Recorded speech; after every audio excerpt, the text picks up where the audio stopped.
Hello everyone, welcome back to another commentary. I am Captain Logan, and joining me today, as always, for the Star Trek commentaries is Adam Meredith. Hello. And Brandon Grimm. Hi, you guys. And Adam, what are we doing a commentary on today? Star Trek 09. Otherwise known as Star Trek no colon. Or just nothing Trek. else. Star Trek, Star Trek, as Red Letter Media likes to call it. This is a movie that I have a really complicated relationship with and haven't watched it in quite a while. I want to say the last time I sat through this front to back was on the airplane going to Germany. Oh, wow. I think is the last time I saw this. That's fun. So it was like on the Honestly, the back of the seat. It was on the back of the seat thing, yeah. I can't I remember. had a lot of hours to kill. So I watched that in succession with a number of other movies, including Field of Dreams, and I think the live-action Beauty and the Beast movie I watched again that way. I cannot remember if I've actually seen this outside of the time I saw it in the theater. Wow. I saw it At all? twice in the theater. This movie, this was a really cool movie-going experience because I had a cousin who worked for Paramount at the time. Yeah. And she sent me a really cool, limited edition, really stylized poster, and I have all the materials for it from Paramount and everything, and the casting crew knows of my existence on this film, which was really fun. Or they did. They probably don't remember you now. Certainly, but they knew of my existence at the time. That's really cool, And Brandon. that was really fun. And I got, in addition to the poster she sent me. I hated you for not taking me, but that's really cool, Brandon. She set me up with 2 seats to the press seating for a pre-premiere, a pre-screening. Right. And it was awesome. And I took Alex Dorkin. And I'm sorry that when I found out that I could have gotten another person in there that I didn't call you. That's okay. It's I a got to big do it the regret next time. that I got to have. go early with you to Darkness for the same reason, Yes. but unfortunately, that's not quite as good of a movie. Although I loved it the first time I saw it. If you go back and listen to my initial reviews of Star Trek Into Darkness, I was really glowing about that movie, which is why when we went to Beyond and we really liked it, I came back and I went, I'm trepidatious and don't trust my opinion. And I had that with this, but to a much greater degree with Darkness. Like, I had, just like you, Brandon, I had a wonderful experience with this movie. I walked out saying they fixed it. Like, that's I that's remember. where I was walking out of that movie. And in some ways, I think I'm still kind of right about that, but it falls apart more and more as I watch it, and it's difficult. It's going to be fun to watch it with you guys. Like, I've got, at this point, it's been 10 years, I've got nostalgia for a lot of certain particular parts of this movie, but I don't think it holds together great as a story, and it's difficult not to be, not to have kind of some irritation with it for bringing us to the place we are with Star Trek right now. Like, it's a little tough not to have a weird relationship with it because of that. Like, like this movie is this movie, and I don't want to hold Discovery against it, but if it wasn't for this, we wouldn't have that, and it wouldn't be trying to look so much like this. The big difference between this and Discovery is that this had its heart more in the right place than that did. It's just still a very action over story thing. I like but at this. least But it it's didn't not seem as cynical about it. Precisely. Yeah. I like to say of this movie that I feel that it's a fairly good movie for me, but it's not like a great Star Trek movie. Yeah. But I think it did usher in kind of it was a happier outlook on Star Trek at large in pop culture again. Yeah, I mean, you got to give it credit People for got that. excited about it. And people went and not watched people that TOS didn't that never usually watch would Star have. Trek. Right. Exactly. Yeah, and that was a really good thing, certainly. So, I'm glad that we got it as opposed to nothing, I guess. But just the future beyond that has been kind of unfortunate. Like, well, if that had happened and we continued going more in that direction as far as being as optimistic as this is, and I understand Star Trek fans, and I share this to some degree, that say that even this is too, not cynical, but like, just not quite. Not as optimistic as it should be. Yeah, there's just We're too not much as punching utopian. people in the face for no good reason. Yeah. That sort of thing, and also just not laying out I hate to say Roddenberry's vision, but like the kind of Star Trek philosophy. Like if the idea is supposed to be making this accessible to everybody and bringing in new fans, it felt like Diet Star Trek. Yeah, it's not enough to just have Pike say Starfleet is a peacekeeping operation, and that makes it seem like you don't quite get what the world that you're working in. But then compare it to Discovery, and it feels a lot more like they an felt actual like Star they Trek thing. hit like a lot of things that they figured. Oh, people outside of people who aren't Star Trek fans know about this thing. We'll just throw this in, and they did that a lot more in Into Darkness, I think too. Though, but that's how it felt to me. Like they were just. And on a business end, it worked. It did work. It brought people in the seats. I actually saw this movie twice in the theater. I saw it by myself because it was like in this period, like right after I graduated college, but I still had rent like on my apartment left and stuff. But people like left Lawrence and stuff, and then I saw it with my family later that summer, I think. Then I liked it when I saw it in the theaters, and then I watched it again. I think before Into Darkness came out, and I was like, oh, I don't know if I like this as much now. It's hard for me to. And it was also I hadn't revisited the other series as much at that point when I had seen this. I mean, I had. But it wasn't. They weren't streaming or anything, so it had been a while since I really. You didn't have stuff that's fresh in your mind, right? And then after that, Into Darkness, that stuff was available, and I had been watching it more frequently, and I was like, oh. I have the same thing you do with it. It's like Man of Steel for me, where like I loved it in the first place, and the more I go back to it, the more it's not holding together. I also wanted to mention that this, like 6 billion other things, had an anniversary last year, and I wish we'd gone ahead and gotten this knocked out last year because it was the 10th anniversary, which is nuts that this movie has existed for over a decade now. Yeah, but let's go ahead and. What I was going to say is that I find it hard to believe that it's been over a decade. So there are 3 different Star Trek movies that had anniversary last year. Yeah, and we didn't even talk about that Frontier, one. And Motion Picture. And the only one that went to the theater that I know of is Motion Picture, which was the last one I thought would. Remember, I brought up in the commentaries somewhere, I was like, it's more likely Final Frontier would happen. That didn't happen. Yeah, no. We would have gone, but that didn't happen. Okay, so if you want to watch it with us, and we encourage you to do that, get out your DVD or Blu-ray, however you want to watch it, get it past all the menus to timestamp 0, and get ready to press play when I say now. Is everybody ready? Is everybody excited to see what our experience is this time with it? I'm ready to engage with this movie. It seems to change every time I sit down and watch this. All right, here we go. Everybody, now that we finished the TNG movies, Everybody, please press play. Wait, and that's one of the things that'll be interesting about this is after watching those movies, will we like this more or less? Right. Yeah. All right, here we go. Everybody, please press play right now. There we go. So I have done a commentary on this before. Okay. Years ago, Sarah and I sat down and did one. So I'm not good at this, but I'm going to do my level best to let you guys do more of the talking because I have said my piece on this several times. And so there may be some points I usually bring up about this that I won't bother with if you guys are on a roll. So sure. So this was JJ Abrams, Spyglass and Bad Robot. What is Spyglass? I'm not even sure. I've seen that for a lot of movies, but I forget what. Give me a second, guys. I remember that this movie introduced me to the wonderful world of lens flares. Yeah.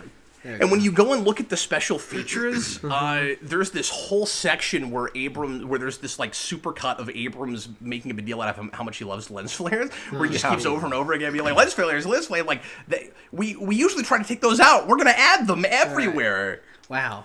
I still This really is dig this opening. in this opening shot here. I still like they really got dig dust this opening on the shot. lens. Look at that. See, that makes it more Despite realistic. the lens flares. I guess so. See, I believe it more. Space. I don't know why you would have streaking Space lights in dust. space. But See, that's them setting, Adam, the tone of, don't worry, we don't care that much about science. I don't feel like, as much as Discovery has lens flares, I don't think it's as bad as this. This is crazy. I didn't know. I'd forgotten. No, I had a theory about the lens flares. I thought the whole point of it was to obscure things as much as possible. To make it feel grander somehow. Where it's like you're supposed to be imagining all this cool stuff that's behind you, and we eventually show you everything. But like we're really careful not to give you a great shot of the bridge for like a good long time. It seemed like I don't even know. I Enterprise. can't even describe what the bridge of the Abrams movies looks like because it doesn't have like a distinct look to it. Like it's so busy. It's hard for my eyes to even lock onto it. You know, I don't even. So, however big you think the Narada is, it must be bigger because I thought I had a good sense of scale with the Enterprise until we got to Darkness, and the Enterprise is apparently like way, way, way bigger than I thought it was, and that makes the Narada even more insanely huge. Yeah. Right. And I get it. It's a mining ship. I get that you would need a large vessel, but that thing looks like the size of a moon. Yeah, the scale on all this is crazy. Like I've seen like things and on do the you think internet. that's Darkness had a problem with on scale, the too. Do you on think the it's inconsistent? It's inconsistent, and then the Abrams universe in general, it's just like I think the 1701 Enterprise from this is as big as like the Enterprise D. I think. I thought it was even bigger than that. It's crazy. huge. Yeah, it may even be bigger than that. It's crazy. Look, there's Captain Thor. There's Captain Thor, and before he was bulky at all, like we will never see him look like that again. Yeah. And he looks super young here. Yeah. It's crazy how much he's changed in 11 years. Yeah. Like, and just how unknown he was. Like Yeah. Thor happens immediately after this. That's 2011. Yeah. So I didn't really know who Eric Bana was before this. Yeah. I've probably seen him in a couple things. He was but the like, first Hulk. Yes, Yeah, but the I- Ang Lee Hulk. Yep. And he's good in that. I don't even. I know if didn't recognize him. He wasn't readily It's an interesting recognizable movie. to me. I heard it's weird. It's super flawed, and Yeah. it doesn't ultimately work at the end. I don't know what's going on in that third act, but it's. I mean, I've talked about that a lot too, but it's a really interesting movie. In dealing with using the Hulk as a metaphor for mental illness. I thought this was striking at the beginning when they just killed this captain. Yes. Like, Yeah. I thought that was like, whoa. Yeah, you come through and he's here. got a lot of presence. You kind of wish he'd somehow had more screen time. All right. Oh, he's definitely got. He has such Here's defined the features. brewery. Yep, and I like the casting of Hemsworth. Like he looks enough like Pine. Yeah, this drove me a little crazy. I was like, this does not. Why is there like water on the inside of the Maybe floor? it's condensation. What is that? From what? Because the point is not making sense with practically what things are for. It's supposed to look industrial, I as guess. feeling industrial. I Exactly. guess. But our why? shuttlecraft Is my look more or question. less the same way they always have. My point is, but why? Yeah, and then I don't get a good sense for how fast that shuttlecraft is flying towards this insanely giant, huge ship. You know, it's supposed to be way smaller This ship than is the ship crazy it came looking. off of. Although, Why to does look it at it look come like out of the this? shuttle bay, Why does it look like this? when it comes out of the shuttle Because bay, it's ominous, Adam. But it's supposed to be a mining ship. But it's ominous. I don't think that shuttle bay was big enough. And there's on all the these other crazy ship. theory about how it's like Borg technology. And Yes, stuff. I have read that. Yeah. The purpose of this opening is twofold. It's to make you wonder what time period you're in, and surprise you with this is going to be the birth of Kirk, because this is Right. like the last possible thing you would expect the movie to open with. Right. But it's also here just to give you this massive sense of grand scope and say, look, Star Trek movies have never had this kind of budget. Right. Except, yeah. I mean, the only movie that came close to this was probably the motion Picture. That's right. Every movie after that, it's been And that's basically a the glorified TV movie. That's right, yeah. That they put up on the big screen. And Wrath of Khan did it right because it's the kind of story that doesn't need a big, massive budget, but also feels grander than it is because of the ideas in that movie and Right. and the scope of the Genesis device and stuff. Right. So over and over again through this movie, it's got a lot of ideas that could have been, I think, really cool, and ultimately I end up just not buying them. Right. I like this. As sick of revenge thrillers as I was, with Star Trek things, even at this point, Nero could have had an interesting beef with Spock, and it ultimately just doesn't really make any sense. And then he ends up just being Shinzon again. And it is so bizarre that the very next thing you would do years after Nemesis and after everybody hated Nemesis let's do is another big Romulan. not just a guy that wants to kill the Earth for I don't completely understand why. Right. But I mean, I guess his motivations make more sense than Shinzon's because he at least doesn't have a confused like double or triple motivation. Right. Yes. But his motivation is Spock tried and failed, so now I want to kill the Federation. It makes no sense. But also, yeah, why would you do Romulans again right away? And I have a theory about why that happened too, and I'll talk about that in a second. Go ahead, Brandon. Can I ask something specific to Shinzon? Did you feel in any way that the introduction of Nero was any way reminiscent of the introduction of Shinzon? Just being in this kind of dark area, we're kind of unsure who this thing is. Not, that he looks like anybody, but that he's just we're just kind of not sure who this person is. He's a shadowy figure. That's similar. It was similar. Yeah, they made a much bigger deal out of it with Shinzon. Yeah, they did. It was all too much. They're just because we're supposed to see him and go, oh man, that's Conan Picard, and then we go, he doesn't even look like Picard. Did you notice there was like a little? It looked like a little N64 joystick on the on the captain's seat. I have no idea what it's supposed to be for. Can I say that the autopilot though malfunctioning is a problem for me here because despite the fact that maybe they can't set it to do a specific set of maneuvers, and he would have to do it himself. Once the object is moving, it's space. It's going to stay in motion. So they could set it on a crash course. Unless the other guys move. I want to mention that doctor real quick. In the 50-year mission, the lady that has that bit part is that doctor with the weird eyes. Has a quick little interview portion where she says, "I was just glad to be working." Oh.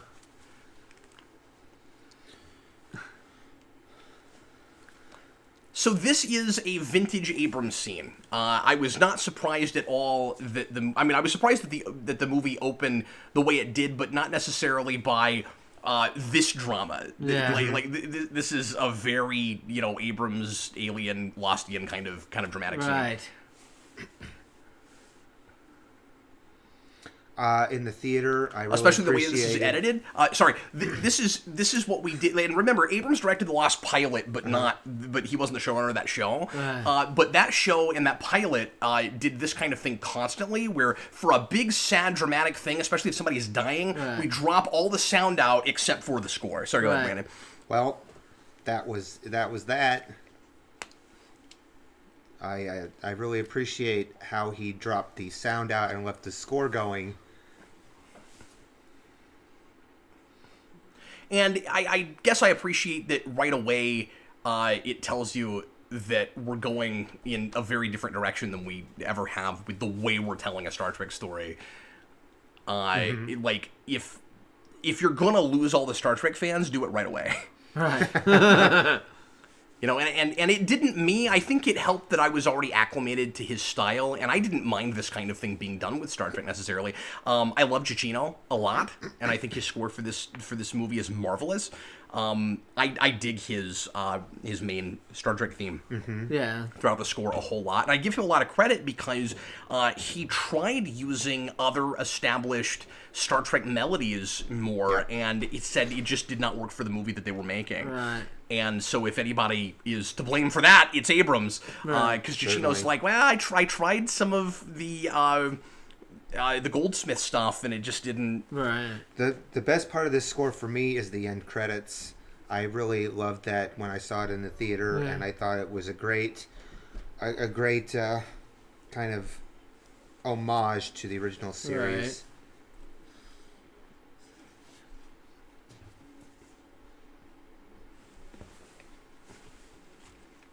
There it is. And there it is. Oh, he actually got thrust forward in that scene. That was interesting. So there's like a lot of deleted scenes that I have not watched where they're like I have Nero's like a Rura Pente and stuff. Yep. And most of the deleted scenes are kind of necessary for the story. and they're not all great, but I think every single one of them should have been put back in, with the possible exception of the elongated version of the Kobayashi Maru, which we'll talk about when we get there. The Rurapinte scene is essential. You find yourself, and it really sucks that we didn't. Sorry, I love this opening so much. I love it great. so much. This theme hits me hard every time. Ugh, I teared up in the theater at this. It's beautiful. But anyways, especially the second time, because once it moved me and then I went and saw it again, I was like, that's got almost a John Ottman X2 thing for me, where I'm just like, I can't deal with it. Okay, I will talk about the Rurapinte scene in a second, or maybe later when we get to it. We should talk about this one first. Yeah. This was the wrong way to open after the title. This irritated me. Because, first of all, I don't know. I was irritated by the whole... First of all, this product placement for Nokia thing, yeah. That drove me crazy. That's going to still exist. Why would that still be around? Right. Yeah. I don't mind. Has changed, I don't mind. There are people who collect and drive vintage cars, and I don't mind that there is still some semblance of the road system left. That's that would all be fine. I don't. Yeah, I could buy that. This may still exist. But why does he have a cell phone, basically? And did we have to literally open this with rock and roll? Like when you listen to Abrams and those guys talk about this, they said we wanted to make Star Trek more cool, which we can complain about that if we want to. That's the same like Snyder Superman that kid thing. Just looks like a normal kid. Maybe from you today. should think it's already cool. Yeah, and that's his brother, and I need to talk about that in a second. That's his brother? Oh, yes, that's really? supposed to be George Kirk, yeah. Wow. There is a deleted scene that it needed. You have no idea why any of this is going on without that scene, and it's not a good scene. And I don't like how But this... it Yeah, needs and to it's be implying here. that the stepfather is this alcoholic, abusive... I didn't like that. That seems very cliche to me. It's not a stepfather, it's an uncle. Okay. But that's what it said. He calls him on the phone there. Yes. And I don't... that bothered me too. Yeah, no, I'm with you. But anyway, when they talk about trying to make Star Trek cool, they keep saying we need to infuse rock and roll into it, which they didn't mean literally like with rock and roll music. They just meant like, make it hipper. And then they literally made it rock and roll. Also, why is this here? I don't know. What is this? I don't know. Here's movie time for you. He should have already been over They that dug cliff. a giant trench. Yeah, I'm with you. Why is that there?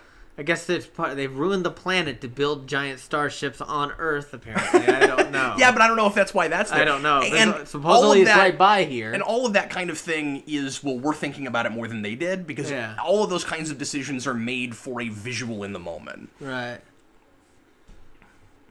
So, his uncle is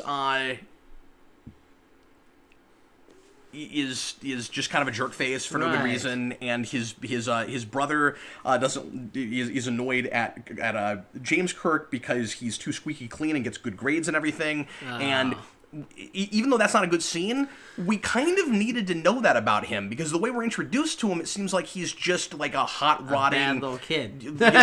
Yeah, and we need to know why he's rebelling. Right. And again, I don't like that choice, but they should have left that in. They should have left in all the extra stuff with Amanda, because there's not a ton of it. But they said, we were trying to build up to her death so that you would care about her when she died, and then we decided that it was like more impactful if you didn't see her that much. And I'm like, no, it's not. Right. You're wrong about that. Yeah. Leave it in. Exactly. I would have even left in the bit with Spock's birth. I feel that Winona Ryder probably wouldn't have taken this role if she'd known everything was going to get cut like that. Probably not. Yeah, it was a real shame they didn't use enough of her. But how do you feel about the depiction of schooling here on Vulcan? The bully kids. I don't know. It's just a little...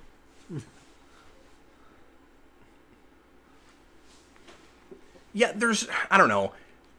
It's hard to put my finger on it, but some of this stuff just feels too modern for the sake of being modern. What is the other thing that this has done? Is it the animated series they show this in yesteryear? Is he being bullied in that? Or that happens. And it's done in novels and things, which obviously aren't canon, but like that's part of what they're borrowing from, I think. And I don't mind going there. It's just the flavor of it is kind of off, I think. Right. I don't know that those Vulcans would be like fist fighty. Right. And where's the people stopping this?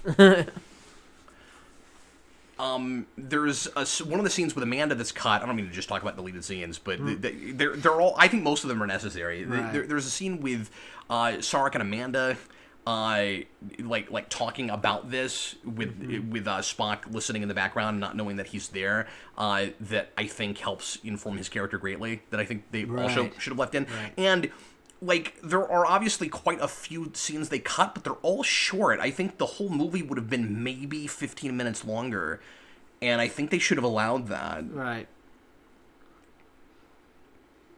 This guy Sarek is fine, but he's just a little too stolid for me, and I realize he's a Vulcan, but he's still too He doesn't stolid. have a lot of presence.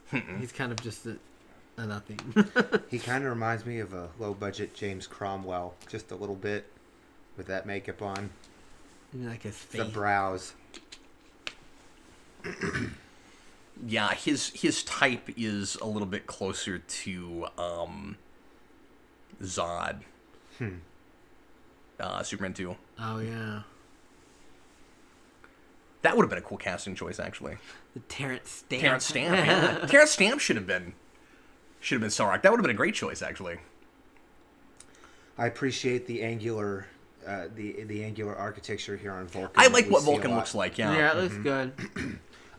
It's reminiscent of basically like an ancient Gothic style that's become a little bit more modern over the years, and I've always found that to be a really pretty look. And I think for people so logical, angles and angular items, especially in architecture, would be just a natural. It makes sense, and it thing. doesn't feel like a reinvention for the sake of it. Right. Like, It definitely feels like how they felt, in previous iterations. Sure.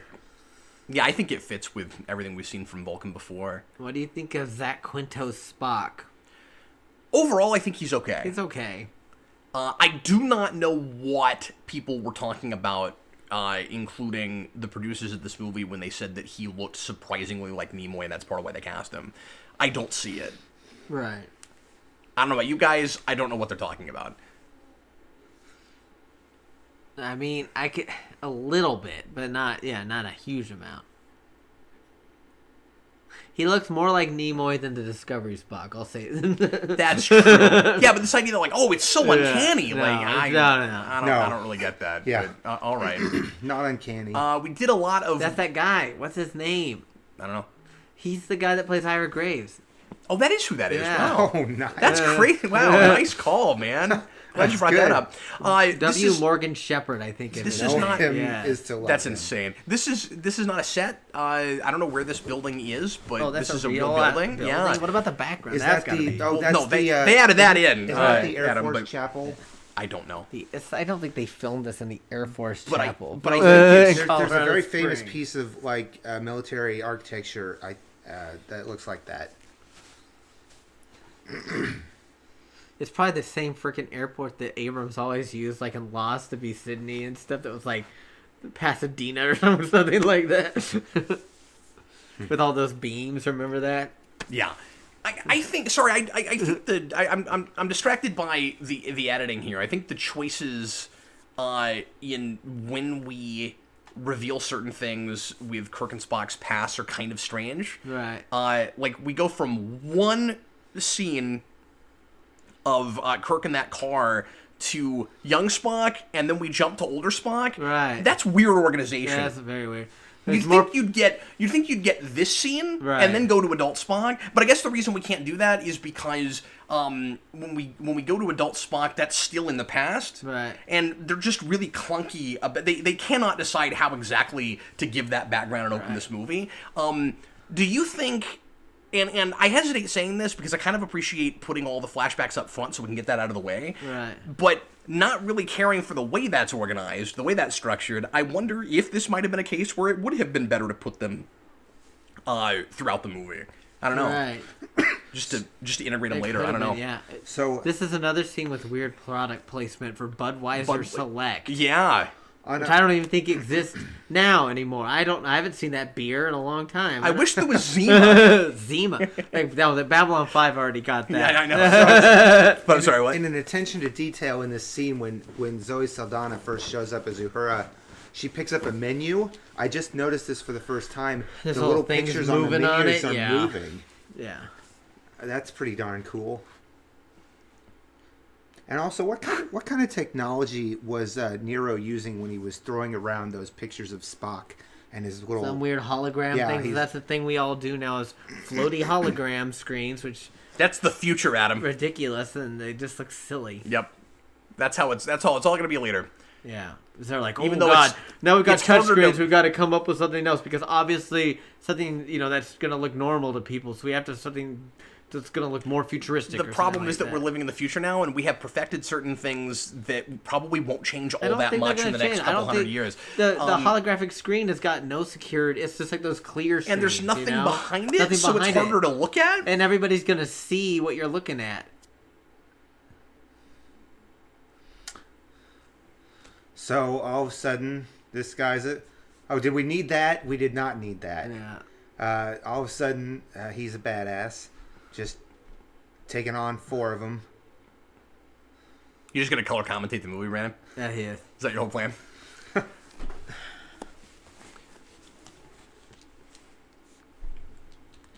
Wow. So Why are these people in Iowa? I that's a great question. I don't know. There is kind of a problem with location in this movie where like it's kind of hoping that you'll forget where we set things up. Why are they in all we Iowa? have to do is just say you can beam anywhere. Yeah. Why are they in Iowa? Why are they? Yeah, I don't know. There's a ship Isn't there a being built shipyard there or whatever. Yeah, there's a shipyard nearby. Yeah, which is really convenient, and this movie is based on a lot of easy conveniences like that. So I thought that this was the first. Sorry, I'm sorry. No, just real quick, I was gonna say that one thing that Abrams and his crew talked about a lot in conceptualizing this is going back to early TOS, specifically first season, Right. and when Kirk seemed to be a little bit more of sometimes a loose cannon and unpredictable, and more of, as Brandon said a minute ago, kind of a badass. And a lot of Star Trek fans went and saw this and were like, well, this isn't Kirk. He wouldn't get in all these bar fights and things. And I'm like, they've got a little bit of a point, though, don't they? Like, I don't think Kirk was that loose cannon in the original series, and even the season 1. But what about it? What about his I don't know if friend I agree with Finnegan? Abrams on that. Didn't he say that he used to get into fights with Finnegan or I something guess. such? Finnegan, he said Finnegan used to pick on him, and they also said that Kirk was like a bookworm, and where no man has and gone I think before. we're So a there little is no bit inconsistent consistency on here. that. Yeah, Alright. Yeah. And but I guess what I'm confused about is that there's an inherent contradiction in the way Abrams and Orsi and Kurtzman and those guys all talk about the conceptualization of this movie. Right.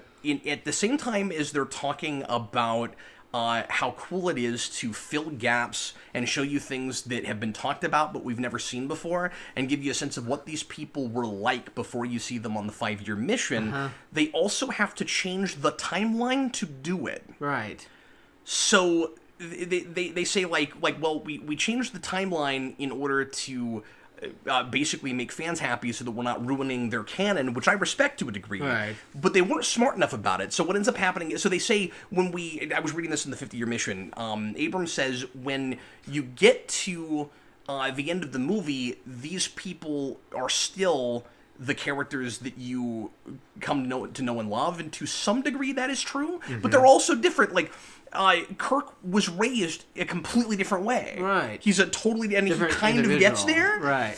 But that is the argument for maybe it's okay that in this version younger Kirk is more impulsive and jerk. getting into fights and isn't So they haven't even the studious finished stalwart this guy. yet? But then according to that different deleted scene, enterprise? he is still really super studious. So I Yeah. guess they're just saying he's really bright and smart, but he's wayward and can't decide his Is there place in another things because he didn't another have time the jump guidance. here, or was that the same? Was that the Enterprise, or was that a different? No, that's the Enterprise. Constitution class. Okay. No, and that's not a time jump because I want to say Pike mentioned something Right. about Mike mentions okay. that He he's did. there. Okay. And that's why he's coming to visit him. And now he's going to whatever this is this is like the recruitment It's center. workforce. in Iowa. Everybody's in Iowa Yep. for some reason. It's workforce. It's like extra. There's just like little Starfleet hubs everywhere because even though we have beaming technology, They still gotta take this thing apparently. Well, maybe the beaming technology. I mean, isn't good now enough to that go- I'm not going to get too critical, but you see little things like this flying Well, that's around true. whenever, Yeah. in other stuff, whenever they show, that's show on true. Earth before. I think, let me throw this out real quick, too, because this will prevent a lot of repetition, potentially. I think a lot of issues with this movie, whether I think they're, air quotes, Star Trek enough or not, end up getting solved by just straight-on rebooting. By not attempting to have your cake and eat it, too, Right. and do the reboot out of the original continuity thing. Right. Again, I respect that choice if they pulled it off, but I don't think they fully pulled that off. Because I'm just not buying that we're in the same universe in the first place, which leads to a lot of fans making the assumption that when Spot Prime goes back in time, he's not paving over the timeline, but rather going to a different timeline that is in the past in the first place, and that's why everything looks different. And that's why there are discrepancies, and the only way that you can, and some of those are not small discrepancies. Right. I think building ships that clearly were not meant to take off because they're top heavy on the planet is not really a nitpick, guys. Like, okay, well, I will say something. We were talking about this the other day. yeah, And I thought that this was the first thing to do something like this. But I looked it up. And apparently, in Parallels, there's a scene when the Argus Array is being used by the Cardassians to spy on different parts of the Federation. Well, they show a little image of Utopia Planitia in that episode, And it's and on the they planet? show on the planet, and they show pieces of a Galaxy-class starship Wow. on the ground. So okay, Wow. maybe they build the pieces on the planet and then they take them off. yeah, take them up and then put them together. But this is like a whole freaking ship. And that's how we Now- do it in Picard now, too. Utopia Planitia is completely on Mars. Well, I not- think they not did in show a the- few things in orbit, did they, or was it all on Mars? I don't know. I don't remember. Now we do I have thought it was all on Mars. precedents with this kind of thing flying though in the atmosphere, like in Assignment Earth, that they go back in time. Yeah. But still, it's weird. It's Oh, definitely wait, weird. I'm wrong. I forgot there was a time jump even from there. So So he has been at the Academy a few years. does that... Yeah. So does that Spock scene take place before that at the same time as the bar scene, or is Apparently it so. still I think several it's at years the same earlier? time as the bar scene, Oh, or maybe a little earlier Okay. because supposedly he's an instructor at Starfleet then Academy. I so it stand would by have what to I said been earlier. The Spock scene should have been after the scenes we just saw. I think. Yeah. Maybe, I don't know. Okay, so let's talk about Repente. Nero, when we see him here, is missing an ear for no reason that we understand, and he the is? only I never even noticed that. and the only reference that we're going to have to what happened to him is going to be a quick throwaway line from Uhura, because when they shot that scene, they thought they already is. had Yeah. exposition about it. Right. But they cut the exposition. Right. So a lot of people watched this movie and went, I don't understand what Nero's been doing for Yeah, what is for he all been this doing? time. And there's kind of this big why now question, and I mean like everybody just thinks it's silly that he's just flying out in space all this time, Yeah. and then finds Spock. But in fact, as soon as he got back, he gets captured by Klingons, and he's on Repente. Right. And there's a whole scene with it, and it's a fun scene. I kind of like the crazy Klingon helmets with the ridges, which kind of watches like they just didn't want to do the makeup, but then like making those helmets would be like way more expensive, so it's not like they're being lazy. How do you feel about this view of Starfleet Academy or whatever? I don't know that I have an opinion about it. I think it looks fine. Yeah. Do you have an issue with it, or? I don't know. I think it looks fine too. I was just wondering. This scene seems a little gratuitous to me. It is. But at the same time, that's a big character trait from Kirk that everybody expected, and that's part of pulling on the nostalgia strings, right? It's like Kirk's a womanizer. He was a womanizer, but people He sleeps with exaggerate everything that moves, and- how much of a womanizer he Well, yes, was but- too on the original series. Yes, but of course they're going to exaggerate that Right. for a general For a audience general that audience. remembers it. So, Right, they're so my over- nitpick was with the original audience, or Yes. with the general audience. But you they're know, I gonna, guess. yeah. Well, and of course, I don't love that they feel like they have to do that, and Right. it feels a little cynical Hollywood. But the problem is, it worked. Like we said earlier, tugging on those nostalgia strings Too. Yeah. and doing these kind of obligatory, sexy things, Right. which it got a lot more flack for in Darkness, which is strange because it was one shot, and this has a lot more of it. Right. Uh, But that, like you said, though, this felt like establishing that character trait. The Darkness scene was just completely random. Was the problem? Like she's just standing there in his underwear all of a sudden. Why doesn't she Why have clothes now? on right now? So doing the Kobayashi Maru here is kind of odd because again, this is Abrams going, isn't it neat to show fans things they know about but they never saw? This doesn't really add anything to the whole Kobayashi Maru thing, except it just makes Kirk look all cheeky and full of himself. Right. A lot of people hate the apple thing with a strong Blithely burning eating passion. an apple. Yes. But what this would have added had they kept everything together in it is how exactly he pulled this off. Yes. I don't know if you guys know about this. Yeah. But there's actually a little thread throughout with the Orion girl. Right. So he, do you know about this? No. So he sends. So the Orion girl is actually one of the technicians that's helping. She helped him this. reprogram it. That's right. No, that's not what that's happens. not what it is? In fact, he uses her in order to make this happen. He sends her through her email a virus, and the virus shuts this that's down. what shut it down. And then there's another scene that they cut out because they had to because they didn't use this later, where he goes up to a person he thinks is her and apologizes, and it Right. turns out it's not her; it's some other Orion girl. Right. Yeah. And that scene's actually kind of funny, where he has this whole apology that he's been practicing into a mirror, Right. and then he says, "Oh, I forget her name," but he says, "Oh, you're not what's her face, are you?" And she goes, "No," and he turns around and he leaves. can't It's really recognize the funny. difference. Apparently, she Arrested. probably It's died. like they all No, look the same. There's actually a thing that says that she died.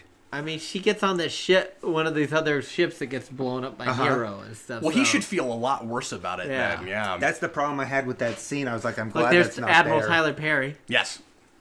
So, how do you guys feel about Spock being this far ahead of Kirk on everything instructor, already? right. Like, he's already an instructor at the academy. Like, he's not even just an officer. Like, he built the Kobayashi Maru. I don't know how I feel about that. I never don't know loved if I that. like that, and I don't know if I like that. Yeah, he was there and just not out assigned to a starship and stuff too. You know, I feel like That always seemed a little bit too easy to me Right. and a little too cute. Where it's like, it's like We're all not these just gonna people show the know each Kobayashi other Maru, before we they have ever to- get on the Enterprise, and it's like, but more than that, we have to retroactively overly complicate cool things you knew about. right, I always hate doing that. right, right.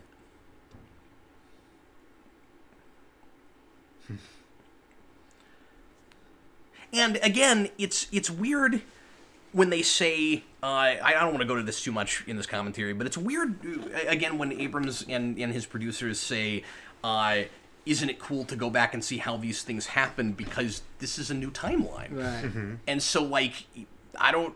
Like, okay, so he cheated in the Kobayashi Maru both times, but like, Right. did he do it the same way? Did Spock make the Kobayashi Maru in the other timeline? Right. I think it's interesting when you have. I guess say- he must have because he had to come up with that scenario. You have, say, separate timelines, but as you started to say earlier, they kind of morph into what we kind of knew and loved, if you will, about the original crew, what they were. So, yeah, like, more or there, less. it indicates that there are certain events that maybe are unchangeable between timelines, or that these certain events are what created those characters the way they were, the way we knew them. I don't know. It's possible. So I was. But if you're going to do that, you want to play around with that as an idea. Sure. As opposed to we're just writing toward more or less what you know. Now I will say, if it's not for Spock Prime, Kirk and this Spock may never become friends. right, So I don't think it's necessarily marching toward entropy the way you're talking about it. right, I much prefer the idea that Spock Prime comes back and kind of mitigates the damage. Okay, right. gotcha. Yeah, I just find it hard to believe that everybody so serendipitous that everybody's at Starfleet. Bones, your hair's all messed up. Everybody's at Starfleet Academy at the exact same time. Yes. They all know each other. And they're This all is how they all get assigned to the Enterprise. Kirk has no tour on the Farragut or anything like that. None of that happens. No, and if you have to do this really silly, I think, kind of cheap ploy to get Kirk in command of the Enterprise. Right. What you do is you tell a story where everybody else on the ship dies. He has to take command. And like no, but he comes it's off also, like an entitled jerk. Like, I'm owed this captaincy. But what I was but let me get through this real quick. So it would be too easy for the only people on the ship, if everybody else dies, to be the people we know. Right. But I still think it would be almost better if something like that happens, right? And then Kirk has to take command for this one mission, and then when you get to the end of the movie, he goes back to the Academy. He doesn't get to keep the ship. And then in the darkness at the beginning, they're like, okay, you screwed up. Now you got to go back to the Academy. How long has it been? So he's got to go back, and he's like the oldest student there, I guess. Yeah, now he's going to remedial school. That's ridiculous. Remedial school. Yeah. It's ridiculous. He's got to go back to driver's ed or whatever. Like, I don't care how logical Spock is trying to be about things and how... trying not to let his emotions override him or whatever by the end of this movie. I do not buy that a full commander is letting a cadet who jumped up the ranks be captain over him. I feel like he would be asking for a transfer. Like, okay, so and I know what people are going to say. Well, they went through this whole thing together. Yeah, I know, but I don't. The whole thing didn't feel. I don't feel buy earned. that. That's not earned. That like part of it is not earned. Absolutely. And what do you think about Uhura and Spock's romantic? I don't like that at all. Yeah, it's felt very forced. It's very forced. Yeah, it felt like they had to have some kind of love. It's shoehorned in, and we got one girl, and somebody's got to date her.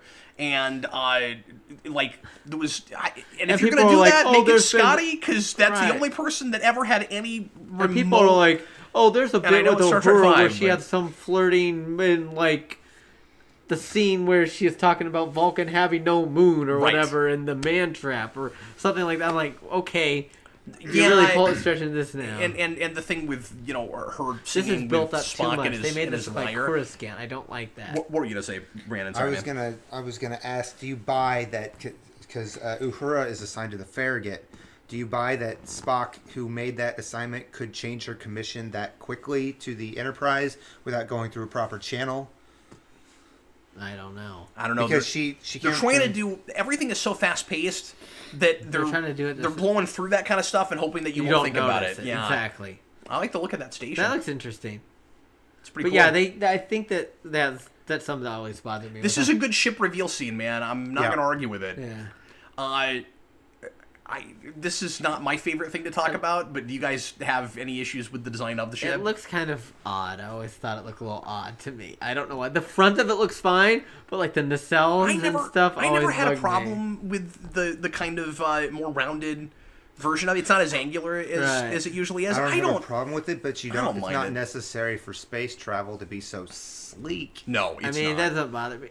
I still think my favorite iteration. And the guy that designed it even said that. I forget his name, Brandon, but he was like, well, we tried to make it look more aerodynamic, even though it doesn't need to be, but we just thought it would look cool. And I still think the best it's more rock and roll, Brandon. I still think the best looking iteration of the Constitution class is still the movie refit version, in my opinion. I'm with you. They've never topped that. The way they did this shot, it's silly that the turbo lift goes to the bridge that fast. Yeah. But the way they cheated to make that shot happen is really cool. They actually put up a green screen on the bridge right next to the turbo lift.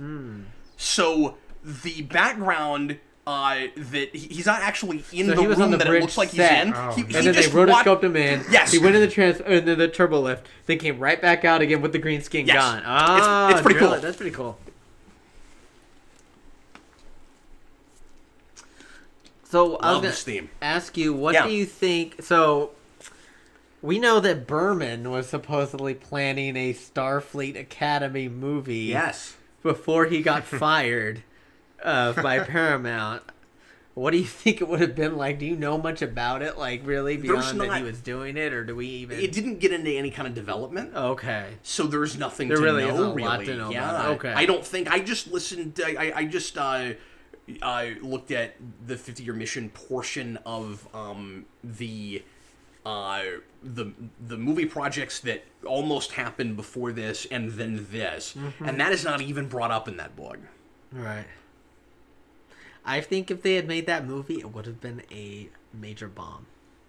I just didn't trust Berman at that point I think to so pull too. something out. But I do think the Romulan War movie that almost happened could have been interesting. great. Right. And the guy who pitched that and like it almost happened.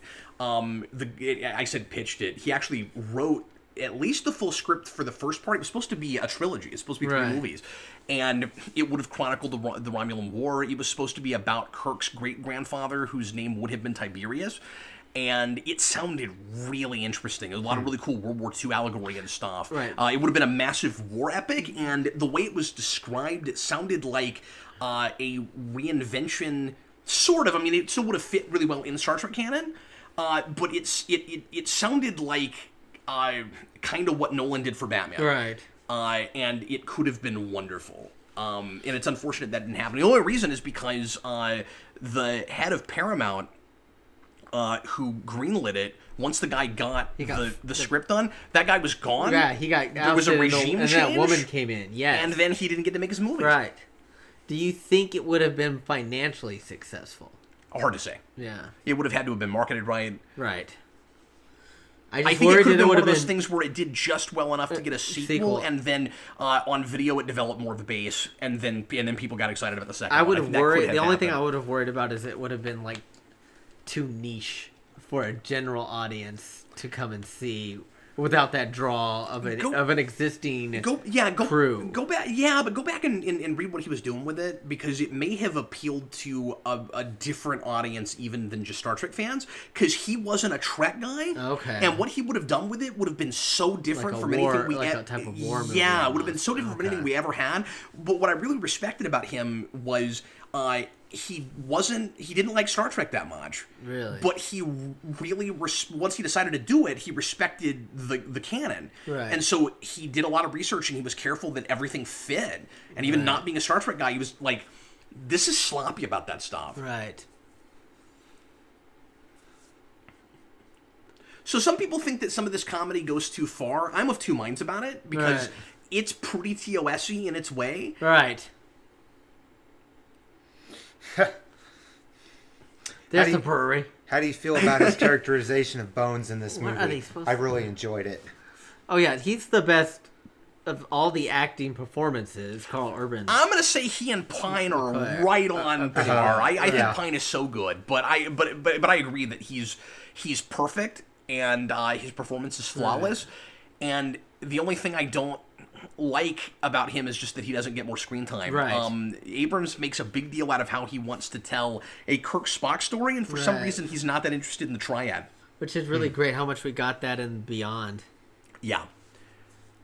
And you get, a nice taste of it here, and you hope that they'll play with it. And he almost didn't come back after Darkness because they gave him so little to do in that. Right. All they gave him was dumb lines to say. That's Vasquez Rock, by the way. Yeah, it is. They just give him dumb lines to say, like something about a Gorn giving live birth. But we'll get there. Can I ask you, what do you think about the guy that they've tapped to be the director of the fourth of these movies? That's actually not going to happen now. It's not? Uh-uh. So that's been canceled again? Yes, once again. Yep. I didn't hear about that. When did they say that? Like a couple weeks ago. Oh, really? It was real recent, yeah. Okay. Yeah, the Fargo guy was supposed to do it. He turned in a script that Paramount said was too Star Trek-y. Oh. And they said that they seem to be afraid. I don't want to talk too much about current events, but they seem to be too afraid of anything looking too much like the Orville. And if it looks like what we think of as real Star Trek, it looks too much like the Orville. And so it has to be more like Discovery and the other kinds of, the like whatever else we're doing with Star Trek right now. So that is unfortunate. But yeah, it does not seem like that is still happening. Oh, I didn't know that got canceled. Huh. But yeah, I didn't know how that was going to wind up, because I don't know if it's officially canceled, but they didn't take a script, so I'm assuming he's not going to make it. Yeah. Because that guy, I really like Fargo. And I heard Legion, not Legend. Legion is pretty good. I was so stoked for him to do that, and he's apparently a big Star Trek fan. The only problem is he made a movie last year called Lucy in the Sky with Natalie Portman about an astronaut, and it was one of the worst movies that come out last year. Well, some people, some good artists have misses. That's true. That is true. So anyway, I think we've probably already talked over Uhura's. Yeah, I think she just mentioned it. That she translated. The whole thing about Repente. If you don't have the flashback on Repente, you have no idea what that's about and why she's talking about it. Sure. And it just seems like a weird name drop for fans for no good reason. Klingon warbirds or whatever, and she mentions that or something. Yeah. On Repente. So yeah, this movie is broken up enough that it doesn't feel complete. I never noticed this until now. And even if it was complete, it's still not enough of a real story right. for my taste. But I never noticed. So they have like the holographic things, but they also have a bunch of like mechanical switches on this set too. Which is a weird choice. They have this confused thing where at the same time as they want to extrapolate more from today's technology, they also want to make it kitschy. Right. To appeal to, again, the vague nostalgia that people have for TOS. Right. And it is very, very difficult to do both. And they talk a lot in the 50-year mission about trying to strike a balance. Right. And it's up to you to decide if they did that. So it's just like all of Starfleet been destroyed now? Is that so? Is there anything left? They dropped out of sure doesn't look like it, does it? Wow. They dropped out of warp, and so their deflector dish probably isn't active at the moment. But a lot of they talk about the shield's holding, but a lot of this debris is inside the shield. Why wouldn't their deflector dish be active? That's a good point. It's active all the time, isn't it? Is it active all the time? Yeah, I'm not it's like sure. navigational deflector. If it wasn't active, they'd be dead. Well, yes, but like at the same time, it's not deflecting anything at the moment, and a lot of that stuff's inside the shield radius. So a lot of that should have already been doing damage. Yeah, why didn't they bounce off the shield like that when it scraped the nacelle there just a second ago? Exactly. Because it's more fun to see explosions. I really wish we got like a real like wide shot of this bridge. I'd like to see what it looked like. Right, exactly. See, that's the non-reveal yet. It's this well, and they're not building to a reveal, really, Brandon. It's more just somehow it's more epic to have these ironically like narrow shots of like wide. TV shots of big heads, Dutch angles, like it's 60s Batman. What's that all about? Because they're trying to be kitschy. Like but even the TOS didn't have Dutch angles. Yeah, but the answer to but we have to over exaggerate everything. Okay. So the answer to every logical question you've been asking is either one of two things. It's either it's modern and action driven and explosions, or it's kitschy 60s stuff. Right. And this is something that's annoyed me, and they've kept it now because of this Adam movie. and I are going to write a book together called Kitschy 60s Stuff. I don't like why they made the view screen a freaking windshield or whatever. And they kept that with Discovery and stuff, too. Well, remember, Discovery is made by a lot of the same production folks from these movies. Right. Yeah. And also, it's made under the same alternate license. But at least this looks that this was made under. This looks better than Discovery as far as the production. I like the lightness of it. Discovery is so dark and like there's so many blues and teals, which is like a thing that people do as far as it's like a really cheap thing that cinematographers do where they try to do this color contrast, but it's like so exaggerated on Discovery. It's insane. It's like nothing but blue and teal or blue and gold. It drives me crazy. I like it. I like it when Kirk in the scene says, "This is not the time to," or like diplomacy gets us nowhere, because it sounds like I'm a soldier, not a diplomat. Yes. Starfleet's basically destroyed at this point, right? I don't know. They seem like 10 ships. I don't know. I feel like they have more than that, but who knows? Well, when you say Starfleet, you just mean the fleet. Yeah, you mean the fleet. Well, I'm just like the fleet. Yeah, I mean, their admirals sitting on their rears back at home, of course. The rear admirals are sitting on their rears. Yeah, exactly. Yeah, it does seem like we took out a whole lot, and then we'll get to the end and everything seems fine. Yes, exactly. Hey, the maybe exception of they Vulcan. got that Mars defense perimeter from Right. But of course, Best of both worlds. how many episodes of the original series ended with crewmen dying and they were laughing at the end, right? A lot of them. So That I happened feel a lot. like it's kind of thematically responsible to the original series at that Okay, point. is everybody ready to There talk it is, about Red Red Matter and how it makes no Matter. sense? It's Woo! Red Matter. How this Red Matter. that Oh, yep. literally makes no Red. sense. Why would That was you... the dumbest name, but not as dumb as time crystals. No, nothing is dumber So, than time crystals. the red matter but I don't can't think, touch again, you don't get time crystals without red matter. I know. The red matter can't touch anything, yet they're sticking that needle directly into it to pull that stuff I out. don't know, Brandon. I'm with Yeah, you. they got to pull it out. I don't get it. Annihilation. Okay, so let's get some things out of the way real quick. Okay. Why did they just beam it into the chamber? Because they have to take a... Why did Yeah, they have a I giant don't Well, weird can you syringe? beam antimatter? I don't know. I feel like they've done I feel like if crazy you things can't, like that. if you can't beam before. antimatter, you wouldn't be able to beam red matter. But I don't know. Anyway, so we will be told later by Spock Prime that a star explodes. And we're not told what star explodes. Mm-hmm. We assume, but by the time we get to Picard, we It's say Romulus. it's Romulus' star. But this movie does not actually tell Right, us and that drives me crazy. I'm glad that they retcon that in Picard because I am a too, but it still doesn't make supernova sense. would have destroyed. Yeah, it doesn't make sense that they would have had time to evacuate people. It doesn't make sense that they didn't know about it. And they didn't know it was gonna go bad. If there's going to be a It supernova, goes you would over know that millions for of years. hundreds or more Yeah, years. millions of Makes years. no sense. If you're an And advanced when society, you'd know if about it it. swells Hundreds up of to a thousands red of giant years. and then collapses. But what I'm saying is, if you're an advanced society, blows you'd know up. about it. You'd know about it. Right now, the star Betelgeuse is... I think it's Betelgeuse. Yeah, is it's looking like- like it's going to possibly explode in the next 100,000 years. Yeah. But this is how vague and just arbitrary we are in this movie with plot stuff. Like, again, we are just concerned with the emotional tugging on the heartstrings Yeah. in the scene, and I will of course give it that that Kirk and Spock have a wonderful rapport by Right. the end, but. It cares about that, and it cares about cool visuals, and it cares about action stuff. Right. And it really throws the actual story under the bus. Right, So exactly. when There's not a lot here. It just, or I should say, it just kind of paves over it in hopes that you're not thinking about it. Right.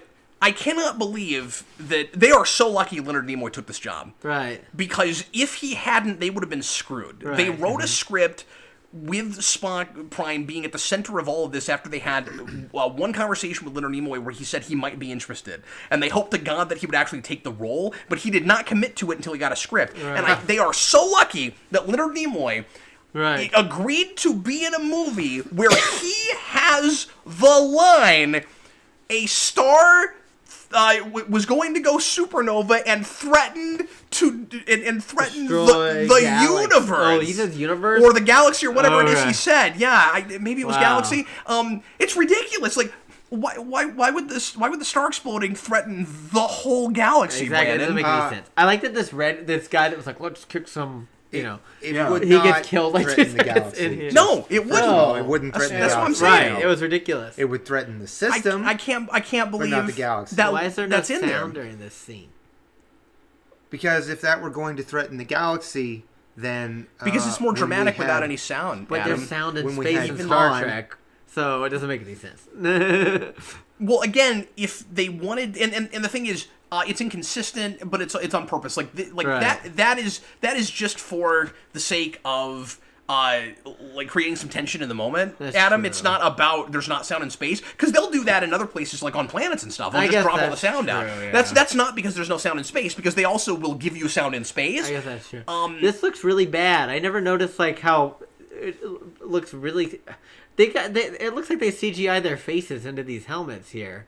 They Like, did. They did it. They They're did not actually do in that. there. They're in there. Yeah. Yep. This looks weird. I don't know why. To I me. don't agree. I think they did fine. They did a think fine they job look on okay? that. Yeah. Now I have seen the behind the scenes and see how they did this, so maybe Okay. I'm looking at it differently. But yeah, I think it looks fine. I do think with the different colors, they kind of look like Power Rangers in the scene. They're going way Well, I too know. fast. Considering the height they started from, They shouldn't be and going the that fast. less dense atmosphere, yeah, they're going way too fast for this, especially to pull a shoot. Here goes, here and they're goes. way This too guy. close Here comes to the red this- shirt. This is fun. Uh-oh. I don't mind that they did this. I think it's. I don't I like either. it. It was funny because he was like real hardcore. And he's gone. Olsen.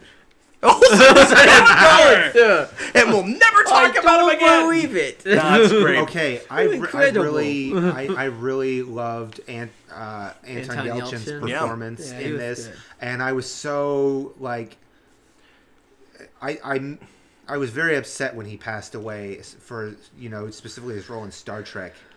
Yelchin is... Yeah, I mean, of course, that was super sad. He was actually Russian and spoke Russian. That's cool. Wow.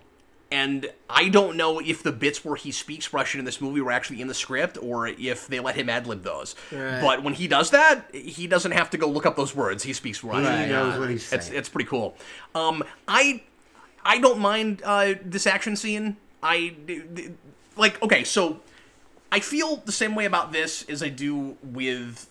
I bring this up all the time, but with something sort of like Superman, where it's like, you can do a dark Superman movie, but Superman needs to be the thing that's not dark about it.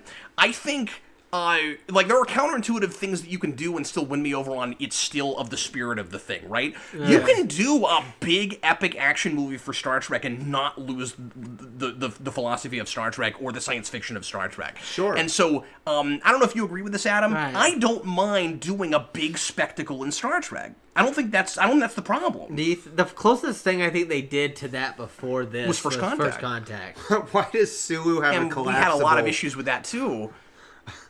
But A still collapsible really sword. enjoyable film. Well, Brandon, so I told you that for any question you ask, there's two answers to, and it's not the kitschy thing, okay? So actually, this one is both. This Okay. one is both. All right. Because it's got to be a fun action spectacle thing, never mind that it's ridiculous that he has that. Right. But it's also the 60s carries kitschy it thing with them. because Sulu- one of the only things people know about Sulu is that he liked fencing. Yes. Yeah, the only two Okay, things yeah. they really established about Sulu was he liked fencing And botany. and But they never bring up and botany that again. he was an antique weapon collector. That's Like, right. Yeah. But he did Did have he have, like, that, muskets and stuff? He had like that gun that he found that he was just shooting off like a crazy person on shore leave. and he was carrying the sword in that And Kirk has episode. to take it away from him. He's like, Was it Okay. Sulu in Shore Leave that was being chased by World War II airplanes, or was that somebody else? That was the random extras. He was being chased by a samurai, which is That's right. I Yeah. forgot about that. Well, at least they're consistent. But no, it's really silly when he goes fencing and then he's got that giant sword. Yes. Okay, they are really high up on this planet, and they have their helmets off. They would need oxygen. That's a good point. Yeah. This planet, by the way, is Vulcan. Yes. Yes. I'm just Just saying. want they're to way high remind up you in the- case you didn't know where we were. They're But high yeah, up in the atmosphere. I don't know, man. I think it's really difficult to balance the tone that they're trying to do here, where this is supposed to be as fun and lighthearted as they want it to be. There's all this comedy. They've got Right. Kirk with like a big bloated hand and stuff. Right. But we're also going to Where's blow that guy's- up Vulcan. Where's that guy's sleeves? There's like How do you feel about the blown up Vulcan thing? Was it going too far? I thought at the time I thought it was. It just seems like they're kind of trying to shock. shock us, like, Yeah. like you don't think that we'll get rid of some like big major mythology thing like that, and it feels, is it unfair to go as far as to say it's a little fanficky? Yeah. Where it's like let's just do some big giant bombastic thing. This could have Right. been a smaller story and done everything it does. Right. I think So- even doing the like send Nero back, and I still think that you could have given him a real beef with Spock. Right. But even making this a time travel thing, sending Nero back, trying to sort of reboot out of original continuity, which we Right. should talk about a little bit later and why that doesn't really work. Right.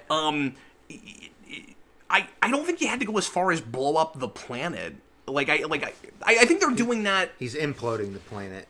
Okay, Whatever. okay. Destroying the planet. It's blown out, sir. But I think I don't think they had to go that far and still change the timeline enough Right. for it to feel different. Why do they have desk lamp? Oh, it's Like- because it's like the cage when they had desk lamps on the Yes. Okay. I guess the question is how much of this is just big grand spectacle Right. and shock the audience, and how much of it really is we want to change the timeline enough that it feels like a big stakes. Right. So they're falling towards the planet, and they're gonna get beamed while they're moving. That still doesn't. And then they're make sense to gonna me. crack. You never know. I think they could get beamed while moving. I don't think No, they I don't can't. have a problem with that. Yeah, because you lock onto a person's signal, and Yes. Yeah. and there's lots of precedent for that. Maybe not moving this fast, but there's a lot of precedent for somebody is running or something and they get beamed. Beam them up. Sure, and I understand that, but at the same time, it seems a little that that they would still be falling when they get to the pad. Just And they because do. your They do. material, They break They the crackle pad. it. I'm saying I don't buy it because you're materializing them not at velocity. Yeah, but they still may be they're still vertical or They don't have horizontal. to be. You can set them wherever you want. I guess. I don't Yeah, You could Brandon, rematerialize them upside down if you wanted to. but we never do that. I've never seen it. They always present in the way they were standing. With respect, Brandon, I think you're splitting hairs on this one. No, because there is so much precedent for somebody beams crouched. Yes. Or somebody Right. beams lying down. Everybody. That's why or they would stand whatever. straight, energized. They Yeah, wouldn't do that if they what- didn't have to. Precisely. Yeah. Yes, but I'm saying you could just set them on the pad. You don't have to set them 2 feet above it. Maybe, I don't know. But again, the reason they do that is because it's more thrilling. Right. I understand. There's not a logical story reason I for understand. it. I'm just Right. saying that's the thing I don't care for, at the very least. Yeah, but see, he's going to crouch to gonna beam down. crouch, But Brandon, here's the thing you got to keep in mind. That's because of the gravity, I think. For general audiences, they are actually going to buy that as more believable. Right. Certainly. They're gonna say, "Oh wow, Star Trek's more realistic than I've ever seen it." They were at a velocity as they were falling, Right. and they crashed on the pad. Like you're saying that based on the countless hours of Star Trek you've watched. But somebody that's never seen Star Trek that watches that is gonna go, "Wow, that's realistic," and that's why they do it. For some reason, this reminds me of when Krypton is destroyed or something. I don't know why. Yeah, no, it feels like they're ripping off Superman. Yeah. It really does. A little bit. I will also say that This set is awesome. the gravitational pull that will have already been created. Why at don't they this know that? point, Why are they looking like they're surprised that there's only seconds left? Can they not see Sorry, the let Brandon planet? finish the sentence. But They don't know that the planet's being destroyed. Oh, why not?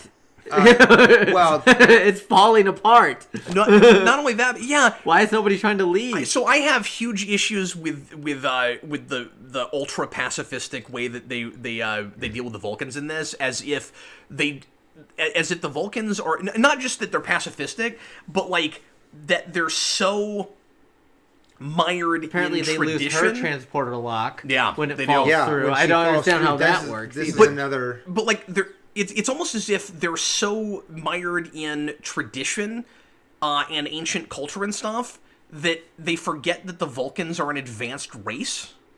Right.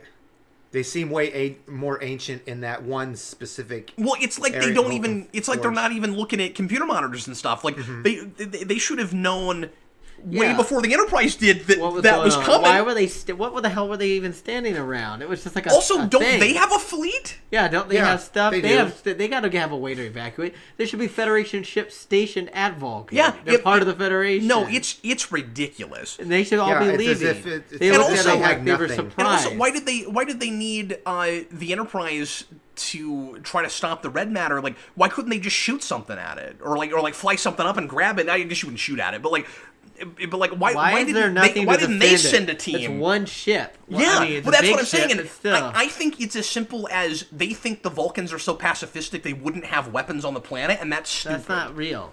That's No. not real. Because they freaking fight over marriage and things like that. They're not. So we just got a stardate from Spock. Importantly, or interestingly, I should mention. I don't know if you guys know this. One of the initial cuts of the movie supposedly had stardates on the screen throughout.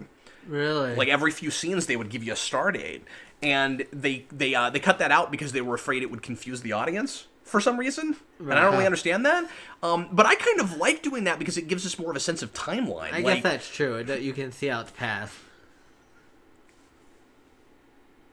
Yeah, I honestly don't mind that. If they're gonna give us stamps for place, why not stamps for time? Right. If they're gonna go Planet Vulcan, or they're gonna go Right. 3 years later, no, do the stardate thing. I'm cool with that. Exactly.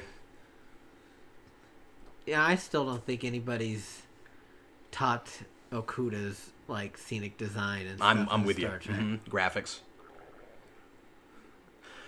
It's like a shower. I just don't, I just don't really buy the chemistry. Right. The whole thing is really awkward and like, I don't know. I'm not sure how you would pull this off. You've got two characters that are kind of just a little bit too stolid for me to buy this relationship. You've got Spock, who is, supposed to have his inner turmoil about, am I human or am I Vulcan, and how do I balance those two things? Yes. And then you've got Uhura, who is described by Zoe Saldana as being almost androgynous. That's ridiculous. Except she's got this romance Right. plot, and so she's kind of playing her that way, except in these scenes.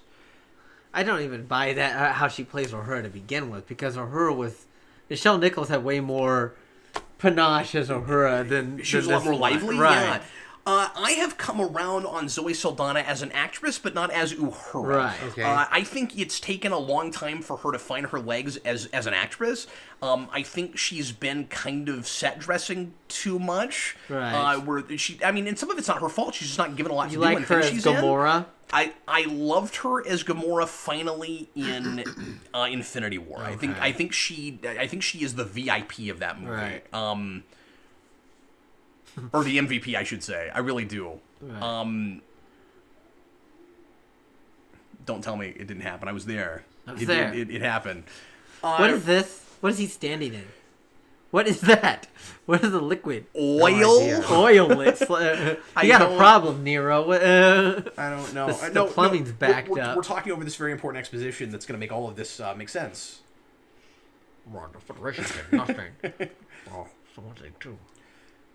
And so Picard is attempting to build on this, and I'm still just not really buying that the Federation kind of just lets Romulus die. And they did do something. They tried a little bit. They did. I mean, they didn't do as much as they could have, apparently. But... So I saw it happen. Don't tell me it didn't happen. Is one of my it's funny, and it's sort of like Man of Steel Zod's I Will Find Him. It's fun to make fun of, but I love that idea a lot, and it's a thing that we don't deal with enough in time travel stuff, where you have a character who has lost his whole world in the future, and that has not actually happened yet for the people that are in the timeline that he's gone back to. Right. And so for them, from their perspective, they're not there yet. It's the Doc Brown thing of the future is not written yet. Right. But for him, that is the past. And I love playing around with and actually thinking about the metaphysical issues of your future is my past. Right. And again, it's not like the movie is about that, but just in that one moment, it gets idea, brought up. right. And, oh boy, I love that. Yeah. Man, I don't know why anybody would want to be on this ship for 20 years. Yeah. Look at it. It's Well, a they probably- nasty place. They probably more enjoyed being on Repente. That's So true. he- probably. yeah. Although I has guess that it was tongs. just Nero that was there. He's holding What are bacon these, like, tongs. Setis eels, or is that what these things are supposed to be? No, he's going to call them something He else. said Centurion slugs. I Yes. don't know what the heck that is. And it's basically the same thing, except it goes in the mouth instead of the ears. Yeah. And it's really silly that they just do this Wrath of Khan thing again and pretend like it's never been done No, before. you know what that reminds me of? It reminds me of the mind control bugs from TNG. That take over Starfleet. Because they do go through them. conspiracy Yeah. thing. Uh-huh. It would have We been seek cool if it was. peaceful Well, I was going to say coexistence. it'd be fun if it was the same thing, but it can't be because those are sentient and they have their own. You know, Their own guy. They're the They have Yeerks their from own Animorphs. Is what they are. giant thing inside that man that was the most insane thing on. In TV. fact, melted him. I know When they K.A. melted him with the Applegate. phaser. The face. I know K.A. Applegate is a Star Trek fan, and I always thought that she ripped off the Yeerks and Animorphs from that episode. That's great. That was insane. Yeah, it was gonna was. say Wasn't that it? how When he cra- melts that's one of my down. favorite random things in What's that? Star Trek. How violent that scene is in It's TNG. awesome! That thing inside that guy. You know what it Even reminds as me a of? kid, I was like, "Whoa!" It What reminds is me of happening when here? the guy His head melts- Whenever exploded. people say that Star Trek is the arc. that early Star Trek is way too cerebral and nothing exciting ever happens, I want to show them conspiracy. I know. It's really funny. Wild. I'm not saying that everyone should be wearing them, but I do like the black Starfleet uniform in this. Yeah. I just like the simplicity of it. I think it's pretty cool. So this is when he gets put in the escape pod and thrown out. There's going to be more fisticuffs. To Delta Vega, which... Well, actually, is this where he chokes him? Is this where he gets choked out because he's having a hard time dealing with his mother just died? Something like that. And so he's gonna choke out This Kirk. little emotional bit, yeah. So the planet that he gets sent to is Delta Vega. Yes. Which is the planet that Gary Mitchell goes to and where no man has gone before. No, it's not. It's some other planet in some other system called Delta Vega. It doesn't make any sense to me. Planet? Right, that wasn't an ice planet, and it wasn't in the same solar system as Vulcan, which this apparently is, because old Spock watches Vulcan get destroyed from Delta Vega. Which also is ridiculous. Yeah. So, a lot of prequel reimagining things will do this, where they'll just... I swear to God, this is what happened with this movie, okay? Because I was looking at special features, and I didn't realize this before, but they're actually looking at... You guys won't believe this, but they think they fact-checked themselves throughout this whole production. And they're sitting there with the Okuda's Star Trek Encyclopedia. Okay. And they're looking up stuff in it while they're making the movie. Wow. Right. And I swear to God, what probably happened with that and other just, like, really easy, like throwaway references like that is they picked a planet out of a hat and they named it that. They flipped through the encyclopedia and they went to the D's and they found Delta Vega and they threw that in there. That's what I think happened. And you'll be one of the only people that will care about this, but what I thought was also really weird is the edition of the Star Trek Encyclopedia that they were using, because in the special features I saw it. It's a first edition one. The black and white one? Oh my God. Yeah. Wow. Well, I think it did. The first edition is black and white. But did they not go to color until they added the addendum? No. There's a second edition with color. I think that might be it. That's the whole rework. But then the addendum was the third edition that they were too lazy to actually... Was the second volume still pink, or was it already blue? The first volume was pink. That was what they were using? That was the very first one. We weren't even... That didn't even have, like, any... I don't even know if it had Voyager in that. Or if it was first or second season. No, it has no Voyager in it. It has no Voyager. It came out in 1994. I can't believe that's what they were using. It came out in 94. Those are not that hard to come by. So it has 3 seasons of Deep Space Nine, all of TNG, and all of TOS. That's all that's in that. I know some people are going to think it's silly of me to make fun of that and complain about that, but I mean, like, really, if you're going to use that, get the most recent edition. Right. That's weird. Sorry, Brandon, go ahead. Can I ask how far we are into the movie so far? Like 40 minutes, 45, something like that. I don't know. We have yet to see the introduction of Scotty at this point. I didn't realize just how far into this movie. Yeah, essentially, the destruction of Vulcan is our first act plot point. So we're into the second act right now, and we'll introduce Scotty and well, I mean, you say that like we introduced Spock Prime first, and then Scotty. Well, certainly, but it's been. I didn't realize just how far into the movie we were before we get one of our main cast. This is the first big scene that a lot of Trek fans will complain about as being a Star Wars scene snuck into a Star Trek movie. Yeah. And I think I agree with that. Absolutely. On the other hand, you could make the argument. Yeah. I'm trying to play devil's advocate here and say that the only reason it feels that way is because we now have the budget and scope to do giant creatures. Right. And if we had that in movies before, we might have done that. Because I will also say that with the exception of just how massively CGI this stuff is, it does feel like an 80s Star Trek movie. Yeah. To some degree. Frozen tundra. Kirk's trying to survive. Right. He's got to run away from big giant creatures. That thing that he was running from that just got killed by this thing. Yeah. Now, which this whole scene seems a little ripped off of that infamous episode 1. There's always a bigger fish thing. But no, that part of it absolutely is, and I'll give them that. But it's easy to go, well, it's Snow because it's Empire, but you can also say Star Trek 6. You can say that. That thing. And Rura Penthe is in the movie. Right, so and that thing from Star Trek 6. It used to be. Or that thing that we just saw running after him, it looks like a big version of the dog thing that the Commandant. And that's why I'm suggesting there are two sides to this. Yeah. And that if you are JJ Abrams and you are more of a Star Wars fan than a Star Trek fan, but you're doing your level best to make it as much of a Star Trek thing as you can, that's a hard job for a guy like that. Right. And you almost have to blame Paramount for hiring him. Well, I say that, I mean, like, he and his company pitched doing this in the first place. They came to them. Really? I'm pretty sure is how that happened. Well, I guess I don't know that for sure. I know they made a deal together. I don't know if Paramount called him up and said, let's make a Star Trek movie or not. So where does he get a torch, I wonder? He made it. From what ice. plant? Look, he can do anything, man. He programmed the Kobayashi Maru, okay? He can do anything. So he's been on the ice planet for how long? 3 years? No. 20-something years. Just hanging out. I guess so. Yeah. I also wish that we had left in the Repente thing, because that would mean that Nero and Spock both got trapped on ice planets. Yeah. Well, it could have been a nice kind of parallel thing. Yeah, yeah.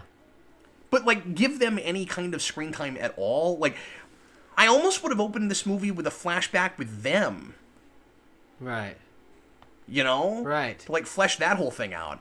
I don't know why they think that it's important that we see anything about Kirk and Spock as kids to inform what they're doing later, but we don't need anything to inform, Spock and Nero. And I hesitate, because everybody knows I'm not a big fan of flashbacks, and I think they should be avoided whenever possible. I think they are sometimes necessary. But in this particular case, I guess it's just because of not great writing, but, like, I'm not buying Nero's beef with Spock. Right. Okay, so here comes this ridiculous exposition. Why don't you just leave Destroy this out? the galaxy. It threatened to destroy the galaxy. The galaxy, Brandon. You guys, he took the galaxy, job after yeah. reading That's that. where I'm from, Jim. The galaxy. Oh. The future. Maybe it was... Is that how it's actually written in the script? Maybe he just got it wrong. No, I'm pretty sure that's how it's written in the script. You're saying that Nimoy was not enough of a professional to read that correctly? Oh, and that I meant to say the planet, I said galaxy. Well, and we'll that just leave it Abrams- in. and that Abrams left it? I mean, we usually do Yeah, multiple that's takes not for these fair. kinds of things, too. That's not fair, yeah. There's the red matter. No, Brandon, I understand you're looking for, like, grasping for straws and looking for any explanation, because this is ridiculous. But I'm telling you, there's no explanation. So we're getting this information here on the screen as if this is what's being displayed before Kirk's Yes. inner eye. Yes. And it makes no sense because Spock wouldn't have this kind of first-hand visual knowledge. Yeah, he wouldn't see himself doing all these things, but Yeah, he wouldn't see this ship coming it'd be at like you. from his eye. That's true, Right. but like, that's a gimme, because that's how we do this sort of thing with everything.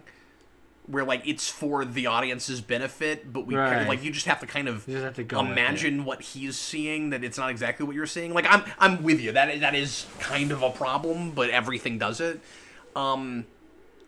So many questions. Why is the jellyfish, which is what that ship is called? It's not in the movie, but that's what it's called. Jellyfish. Why is the jellyfish the only ship that can carry the red matter? Why does it have to be so tiny? How come Spock had to come back by himself? Why did...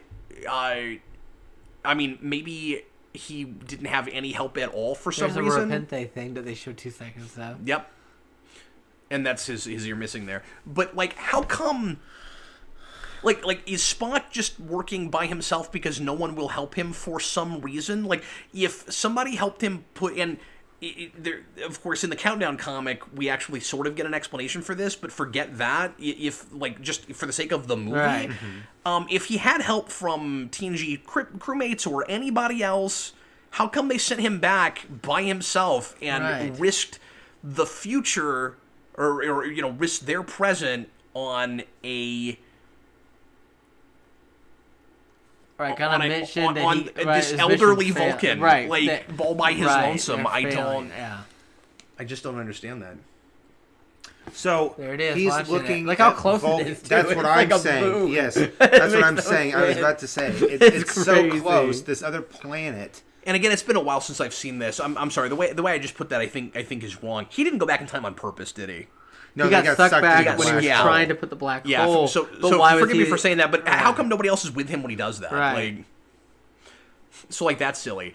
One of the biggest elephants in the room with this movie that really needed to be talked about, because you have that scene on the bridge shortly after this where we get that exposition, that kind of obligatory in dialogue exposition that says we are now in an alternate timeline. We're never, once again, it's never made totally clear if we are paving over the original timeline.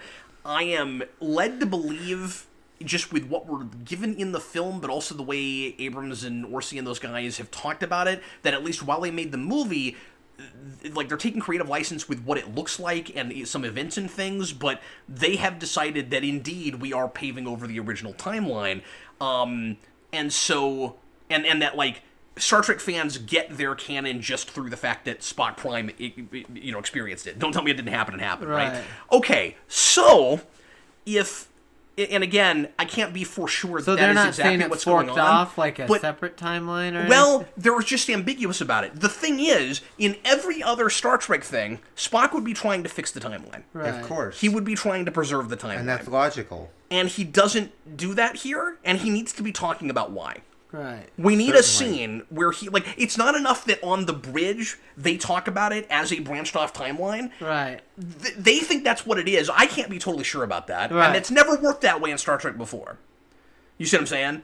It's never been, like if Spock Prime thinks that his universe is fine because he's just created some new timeline, why does he think that? It's never been like that before. Right, he would be thinking that he had to restore. I see what He you're had saying, to restore the definitely. timeline because it wouldn't be like Back to the Future. Voyage part. Home. He had to restore the timeline in City of the Edge of Forever. Why not because this time? Because it changed the future. Yeah, exactly. They go back and it's all the Starfleet's gone. So yeah. So like the way they talk about it on the bridge is we have changed events and now we're in a new timeline. The way they should be talking about it, if we're supposed to think that Spock Prime wouldn't be trying to fix the timeline, is Spock didn't go back to the same timeline. He went to a different dimension. Right, the only way it works. Right, It's probably next to impossible to fix the timeline. And they made it seem... But we should be talking about it, because right. he always tries. Right, of course. And why would it be impossible? I think you're wrong about that. I think because Nero, he can't take on Nero, and Nero came back with him. Doesn't matter. So when he came back, it changed the future, so he couldn't go back to that future to prevent to prevent himself from doing what he did, and prevent Nero from coming back at all. Because the future's now different. They're both in the past. Time travel in Star Trek is easy. Right. And yet, yes, you can't go back to the future and try to fix things because now you're in an altered past and that future would be different. Yes. You're right about that. Right. You could go back farther and warn everybody he's coming. Right. That's interesting. And then you could pull together a big giant fleet and stop him when he comes back. Right. And then you could and then you could totally, all you have to do is stop him from blowing up the Kelvin and everything is fine. That's all you have to do. Right. Okay. It's not hard. But they treated time like yes, his ship is huge, Yeah. but it's You're not right. that hard. You just gotta like okay, you could be risking, of course, messing up the timeline to some degree because because of butterfly effect, because you get together a big giant fleet and you pull all these people away from where they would have been. Right. But we do that kind of thing all the time in They've Star done Trek, it. and it never messes up anything. Right. We talked about this. We killed people around the silo in First Contact. Apparently, none of those people mattered, but they have children. Anything didn't matter. Or Gabriel Bell when Yes! Cisco takes over his. That was- that worked a little bit. It's like I was going to die. He was going to during the die ride anyway. Yeah, But yeah, they got around butterfly effect Right. okay in that. But Brandon, I hear what you're saying, but I think I think you would try though. I'm kind of torn on that. But even now. if you don't, he should be talking about it. he should, yeah, and they've treated it like should it's be Back to the talking about it, Future right. too, where it's like an alternate. The original timeline still exists, but now we're in this alternate timeline, and that's just the way it is. So there's the mention of Admiral Archer's prize Beetle, so the Beagle. so that the excuse me, I was listening to Beatles music earlier today. So that fans will go, oh my God, you remembered Enterprise, which is now the only thing that's really canon. Right. But it's gotta be awkward different Beagle because I don't think Porthos would live 100 years. Porthos would be like 150 years old, and or 100 years old, Yeah. I think the biggest mistake in this movie is infraspace beaming.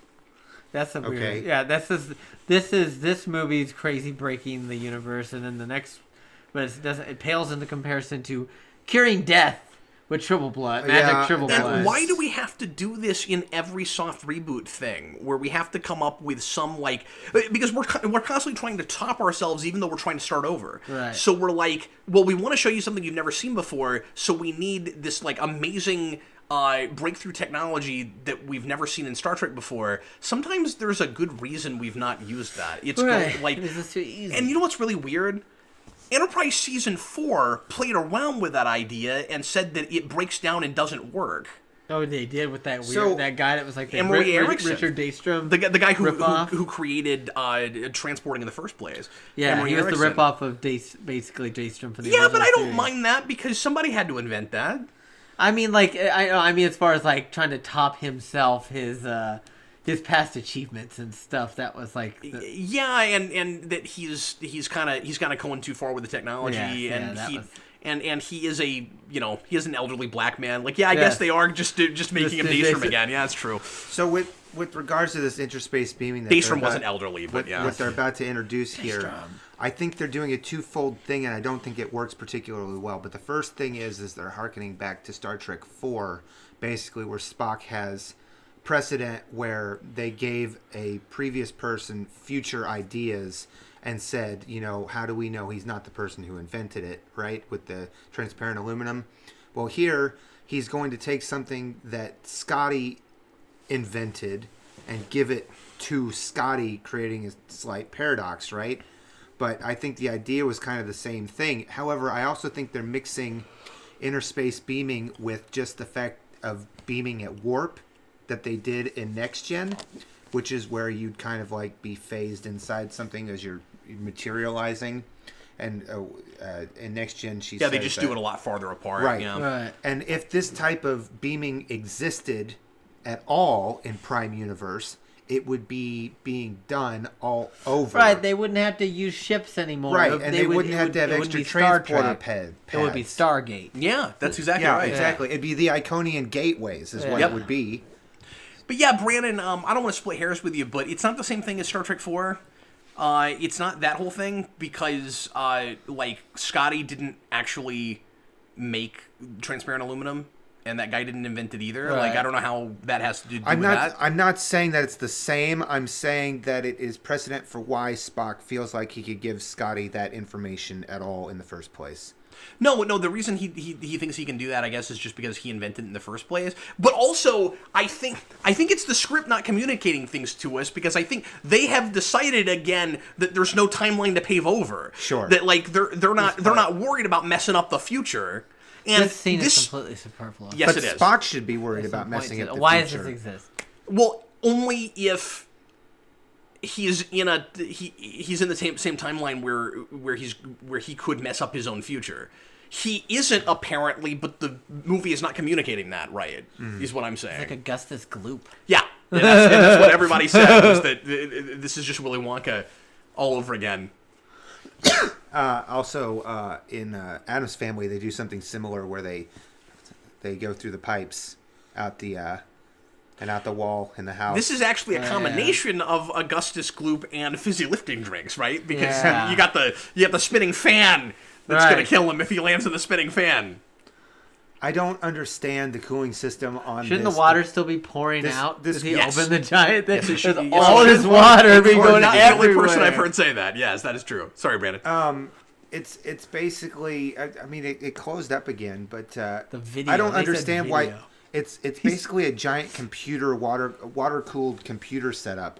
That cooling system. Yeah. I don't buy that it could cool the Enterprise the way it needs I don't know to. why he said video, because there's a thing when Uhura and Brendan Circus is when Uhura was like, a news broadcast using a technology I think they once called video. Yeah, it's because they want to make it more like today, Right, so that so general. people can I'm understand really it. sick of repeating myself. I know, Adam. but it's ridiculous. Cupcake. It's because Kirk called him See, Cupcake. my- when he Oh, was okay. five. I was like, what? My memory is not that long. Yeah, that's He why he remembers says that. 3 years ago, that guy, or was it that long? No. Yeah, no, it's been Wasn't it? It's been 3 years Wait, 'cause he's been at Starfleet. Yeah, 3 Yeah. years at Starfleet. Yeah, my memory's not that long. He's held a grudge against Kirk that long. Yeah.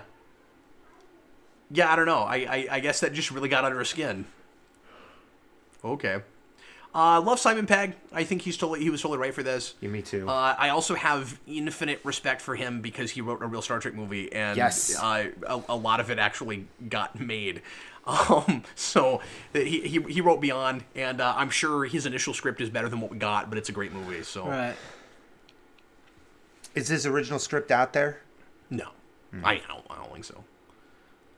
I'm just saying I have to assume it was compromised in some way, Oh, of especially course. because Studio execs and what's that? studio Yeah. execs and things. Mm-hmm.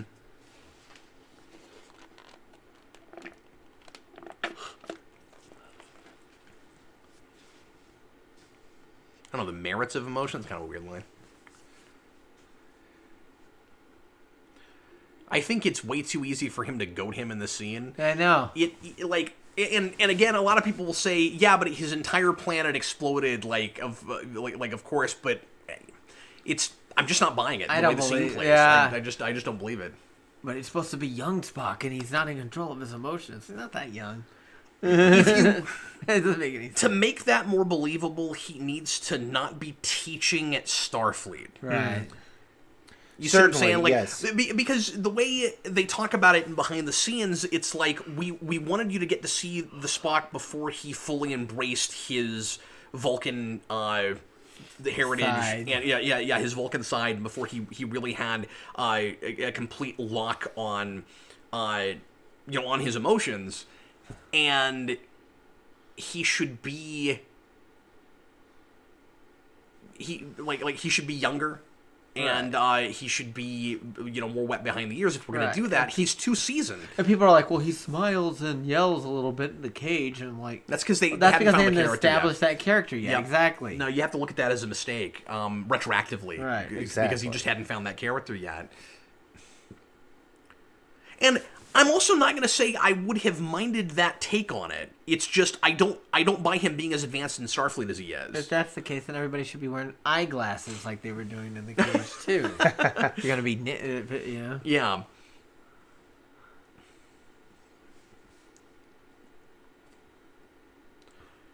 Well. I just don't know that he should be a full commander until he's more found himself.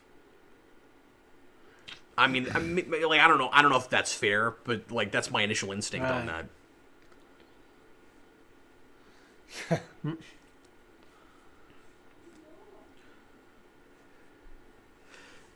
This was a really strange scene to release to the public before the movie came out, Right. and it made me really nervous. And I ended up liking the movie better than I thought I would before I saw this, because it just felt, I don't know if exploitative is the right word, but it's like, we've got to come up with some kind of contrivance to have Spock, punch the crap out of Kirk and have this giant fist fight. Right. And, you know how sometimes they'll release, Right, 2 or 3 exactly, full scenes right. of a movie? This was one of the ones they released. Really? I don't Yeah. remember seeing it before the movie. I think I didn't bother to Yeah, look. I it don't was- think... It was Kirk goading Spock to get him to lose his command, up to Scotty saying it's exciting. That was what you got. And it made me kind of nervous because I didn't have the context of why he was doing that. Right. And so I was like, well, this just feels like, yelling for the sake of cheap drama. And yeah, there's a reason for it, but story-wise, but I also think it's partly there just so that we can see that crazy thing happen. Now, to be fair, it's not like we didn't have Kirk and Spock fist fight in TOS, and some of my favorite Kirk Spock scenes are that kind of thing happening. But I mean, the only time they fist fought in TOS was if somebody was under the influence of something crazy. Yeah, you could make the argument when Spock that had the spores. you could make the argument that this qualifies because he's so emotionally compromised. I don't like that Right. argument. I'm not. But I that mean, was I'm with you. I don't believe that. In TOS it was always Pon Far or the spores, aforementioned spores, Yeah, or something like that. Yeah, you're talking about This Side of Paradise. Yeah, This Side is Paradise. That's the one where he calls him a dog. It- What's he called? Right next to the dog. Dog-faced boy. My That's a favorite great. line. That's a great I scene, love though. that. It's so good. Once again, I think maybe the only weak link in this cast really is Sarek. I love all the casting of this movie, and I think Eric Bana is really good. I just don't think he's a very compelling villain because I don't really understand his beef, and it's one of those things where it's so easy to at the end of the day just explain everything away with he's a crazy person. Right. And that's not interesting. That's even how Spock explains it. Well, yeah, it is. He's very troubled Vulcan, or troubled Romulan, excuse me. Oh, he lost his whole planet, so now he's crazy. And Spock has the danger of going the same way. And, like, it's too big, right? Like, Right. just kill his mom, not his planet. Right. Yeah, exactly.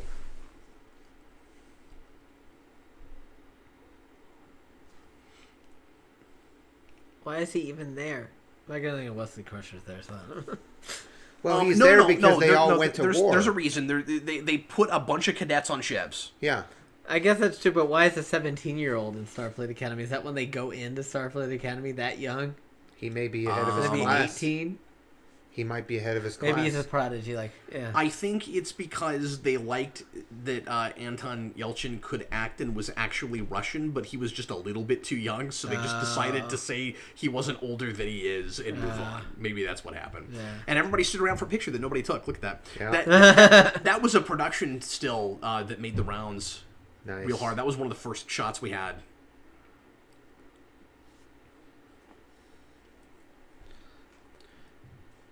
They are great together. It helped that these two actors already knew each other a little bit before they got this movie. Yeah.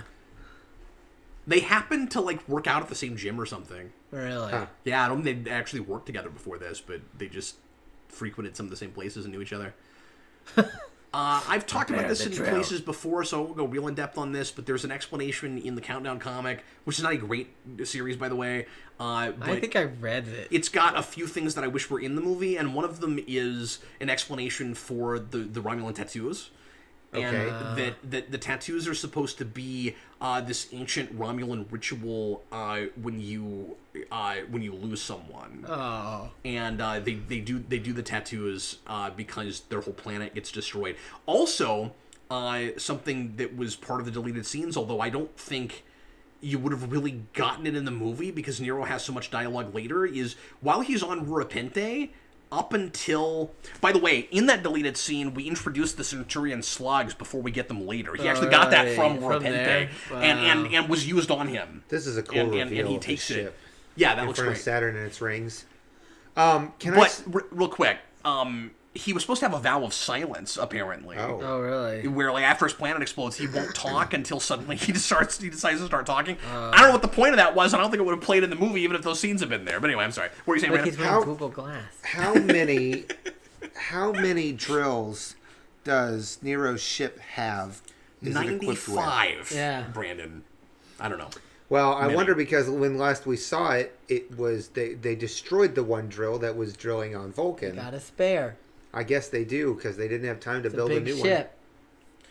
Talking about Chekhov and how young he is, he also has that problem of being a brilliant Wesley Crusher type who can do anything. Yeah. And I can beat these.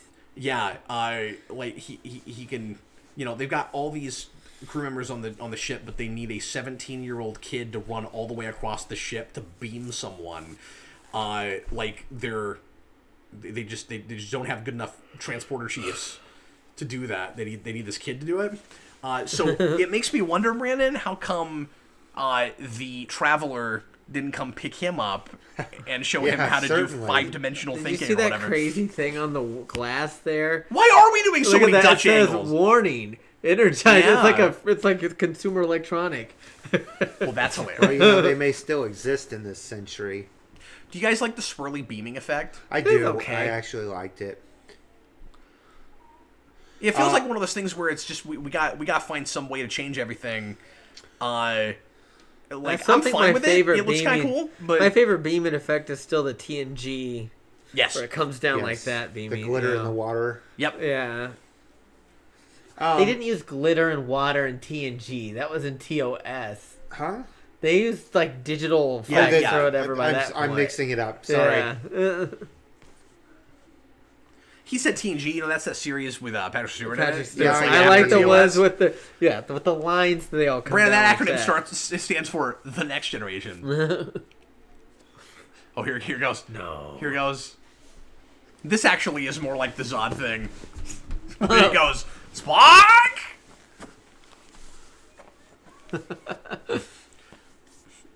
See, after this movie came out, they gotta run everywhere, and the ship is so big. My sister just kept going around the house constantly after this movie, going Spark. These guns kind of look like the Galaxy Quest guns. They do. They look a lot like that. I wonder if you break them if they're full of goo, like the Galaxy Quest. I never understood that in Galaxy Quest why the gun had goo in it. Oh, you're right. Where is his sleeves? Why don't Yeah, they he's have got sleeves? cutoffs. I never noticed that. This is not a ship. This is like a floating planet. Yeah. It's nasty. For the world is hollow and Nero has touched the sky. And I have touched the sky. So they tried to destroy San Francisco in this movie, and then they tried to destroy San Francisco in the next movie too. That's right? true. So Yeah. We haven't talked about the title problem. I hate the title because there's not any trekking in this movie. Yes. We don't go anywhere. I kind of understand communicating it's a full-on reboot, even though it's more complicated than that. Right. With we're just going to call it Star Trek, and it's like take everything back to brass tacks. The problem is it doesn't take things enough back to brass tacks, right? Like Right. if you're really doing that, this needs to be a simple exploratory mission movie. Right. Don't just call it Star Trek if we're not going out to find something. they wanted the big bucks. This is a very clean-looking ship, but its corridors remind me a lot of the Millennium Falcon. I guess kind of. I don't really see that. Just how circular in nature. I was going to say everything just is. because they're curvy. Yeah. Yeah. More than other things we've seen in this movie. Still think everything looks too busy compared to the stuff we've seen in like Next Generation and stuff, but that's also just probably because of the budgetary constraints of Next Generation more than anything actually worked in its favor as far as how. Remember, how there's it's two aged. answers to everything that falls in the first category. Right. Well, but also remember how busy the bridge was in the original series. The bridge is still cleaner than the bridge in the original series. That's true. You could tell what things, That's true. Everybody but it also had a spot. the look of it was extrapolating from 1960s, computer tech as well. So See, Spock says fascinating in TOS, so we're supposed to applaud because he just said fascinating. right, one of those. That's a big deal, Adam. He moments. said yeah, fascinating. I guess. I certainly again give them the relationship with Kirk and Spock. I think some of the actual details of it are too easy. Again, it's kind of too easy for him to goad him. I get losing his planet is a big deal, and he would be more emotionally compromised. But that's all a little bit too simple for me. But I do like the at least on paper, Spot Prime going, well, like, we're supposed to be friends, and I think things probably work out better if we're friends, and so, like, you should work on that. And then they're starting from a more antagonistic place and then becoming friends by the end. I think all of that works okay. Those two just have a lot of chemistry together, but I also wish Bones was more part of all that, because it would be kind of fun to, again, since this is a new timeline and they have a different origin, wouldn't it be kind of cool if we flip things on their head and Bones was more instrumental in making Kirk and Spock become friends in the first place? Right. When he and Kirk are really good friends and he and Spock are always butting heads? Right. Wouldn't it be kind of fun if we had a scene where Bones was actually like explaining what's great about Spock to Kirk? I would have loved that. Right. And you still could have had the antagonistic thing with them later, Right. of course. Like that wouldn't necessarily That wouldn't have counteract counteracted it. Yeah. I just thought of that, but that would have been cool. Yeah. They just don't give McCoy very much to do at all.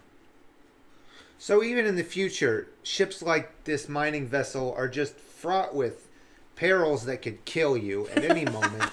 Yeah, it's No a real, guardrails. It's a real OSHA, minefield in there. Violation, Jeez. yeah. Well, Like, just remember, one thing What are after these another. tentacles? I don't even understand what those are Abrams supposed is to be. taking a lot of cues from Star Wars, so we can't have railings on it. Right, We haven't even talked exactly. about Okay. obviously the whole Abrams, made into some people ruined Star Wars now. After this whole thing, it is so bizarre that that whole thing happened. Yeah. This wound up being his demo tape for that. That's right. But I still think I don't actually know if I would say this movie is better than Force Awakens. I don't think I would say that, actually. I think Yeah. Force Awakens is a better movie than this. Yeah. Overall. I do. I do Did they think break that. the Golden Gate Bridge here again? Yeah, it lands right on it. We do that a lot. It lands on it or next Oh, to it? I think next it's to it. next to it. Yeah, it's next to Yeah, it. that's And right. okay, that part didn't hit it, but it looked like it probably did. It But should have. it should have hit it. That chain should have hit it. That at chain least. should have snapped it. That would Fuck! But are you guys with me that Fuck! Are you guys with me that the climax of your movie called Star Trek should not take place on Earth? Yeah. Yeah. We're back. Right? He's got a cape. He's a bad guy with a cape. He just pulled a Jedi jump, actually. Yeah, the voyage home made sense because they were voyaging home. Home. That's true. And there was still like a voyage. It was a voyage through time, but it was Right. a voyage. And also, we didn't just spend the last movie on Earth, you know? Right.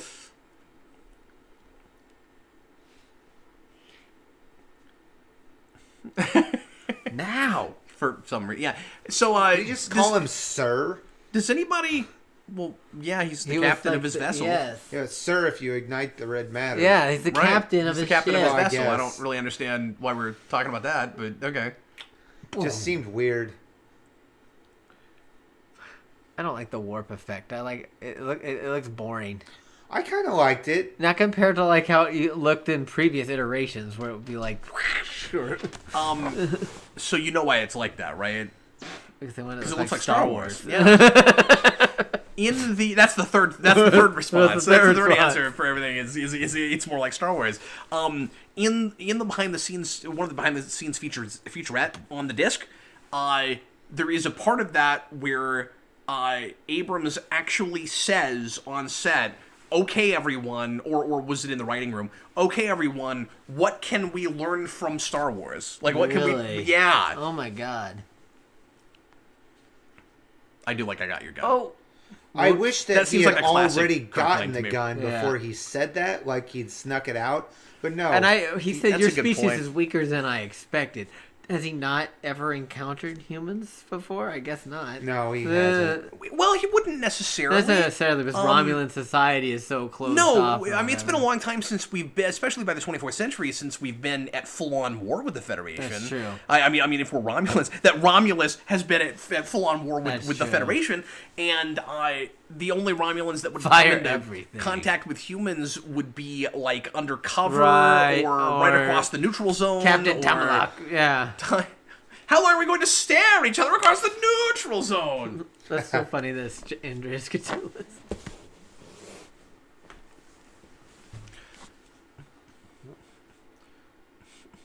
Pew pew pew pew pew.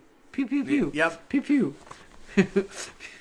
Because that's what you expect to come out of a ship that looks like that. Yeah, is it's just not- that many. Yeah. And, like, are those phasers? Are those like 95 photon torpedoes? I know. Like, It's great. I don't know what they were. They were pew the- pew pews. Not Oh, only did okay. they shoot a full complement, they shot their entire wad of photon torpedoes. I always liked in TNG when they'd shoot like the one torpedo and it would spread out like to be six. I thought that looked cool. That's just a random aside from me. Sure. 'Cause I thought, talking about how I think the technical term for those are buckshot torpedoes. Yeah. Shotgun torpedoes. Shotgun torpedoes. So, do either of you guys want to try to make the attempt at explaining why Nero is so angry with Spock for attempting to help his world but failed? Because he failed. Nero's own explanation. Nero's own Because he explanation failed. doesn't cut it. He didn't do anything, except he did. Well, he he didn't says, he basically says that Spock failed and that Starfleet didn't come to help, and so this is his main grudge. It's But all our fault. I don't think it's enough of a catalyst, honestly. It's all humans' fault. 3, 2, 1. So there's this really nice subtle thing that happens in the score as they're beaming in. Yeah. The first bum bum bum that you get, the first fanfare. like fanfare that you get Yeah. is Oh. really subtle in the score as they're beaming, and I love that and kind of teared up a little bit. Yeah. I guess There's the music. red matter. I guess music affects my tear really ducts more than weird anything scene. else Yeah. in a movie. Yeah, but you said you got teared up when they did the X2 theme in Days of Future it Past. gets me just thinking about it. Ba-da-da-da-da! Ba-da-da-da-da!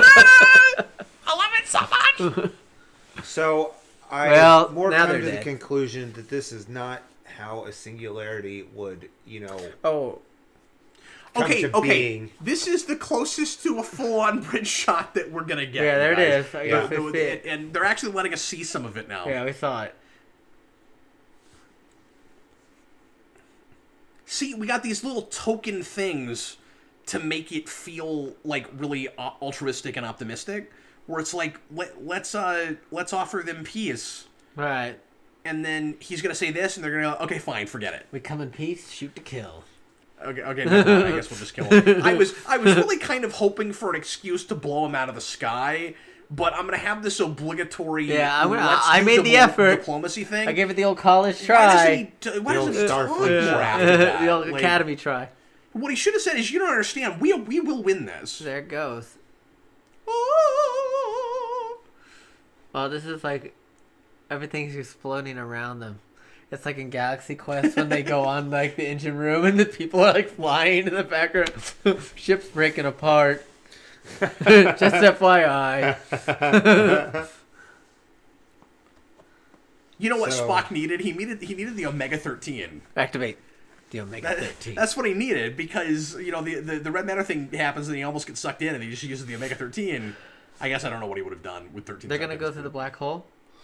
No, they're going to attempt to get out of its gravity well, and they're not going to be able to do it. I don't remember how they ended up punching through, but You know how you said that they didn't even know in TOS what video was? Yeah. You remember? I don't remember where it was, but you remember they used to call it a black hole. Yeah. You remember that? Yeah. yeah. Where is that? Where, and what? There's some place where somebody on Star Trek says it's what they used to it was Oh yeah, motion they picture. said that. They said used that. to refer to it as a black hole. Like yeah. that's not a thing anymore. Yep. That ship cracked like it was plaster. Did you see that? It Yeah. So, so let me touch Oh, base. see? Dumb to have a glass Do it. windshield. Yeah, don't do that. Why? No, that's a view screen. No, it's a glass windshield with screen Well, implemented yeah, in no, it. it is. It's a glass. Yeah, it is. It's the dumbest I'm thing. sure it's It drove me crazy when I first saw this movie. It could I was be like, that's just transparent asking to break. aluminum. It's still flimsier than having an actual wall. Bulkhead. So you guys So I as guess they're inside the black hole. so you guys as massive Star Trek fans like I am, I just want to touch base with you guys and see if you agree with something I said toward the beginning Sure. of this. Because I'm saying this retroactively, to be fair, okay? Okay. Like in retrospect, I said.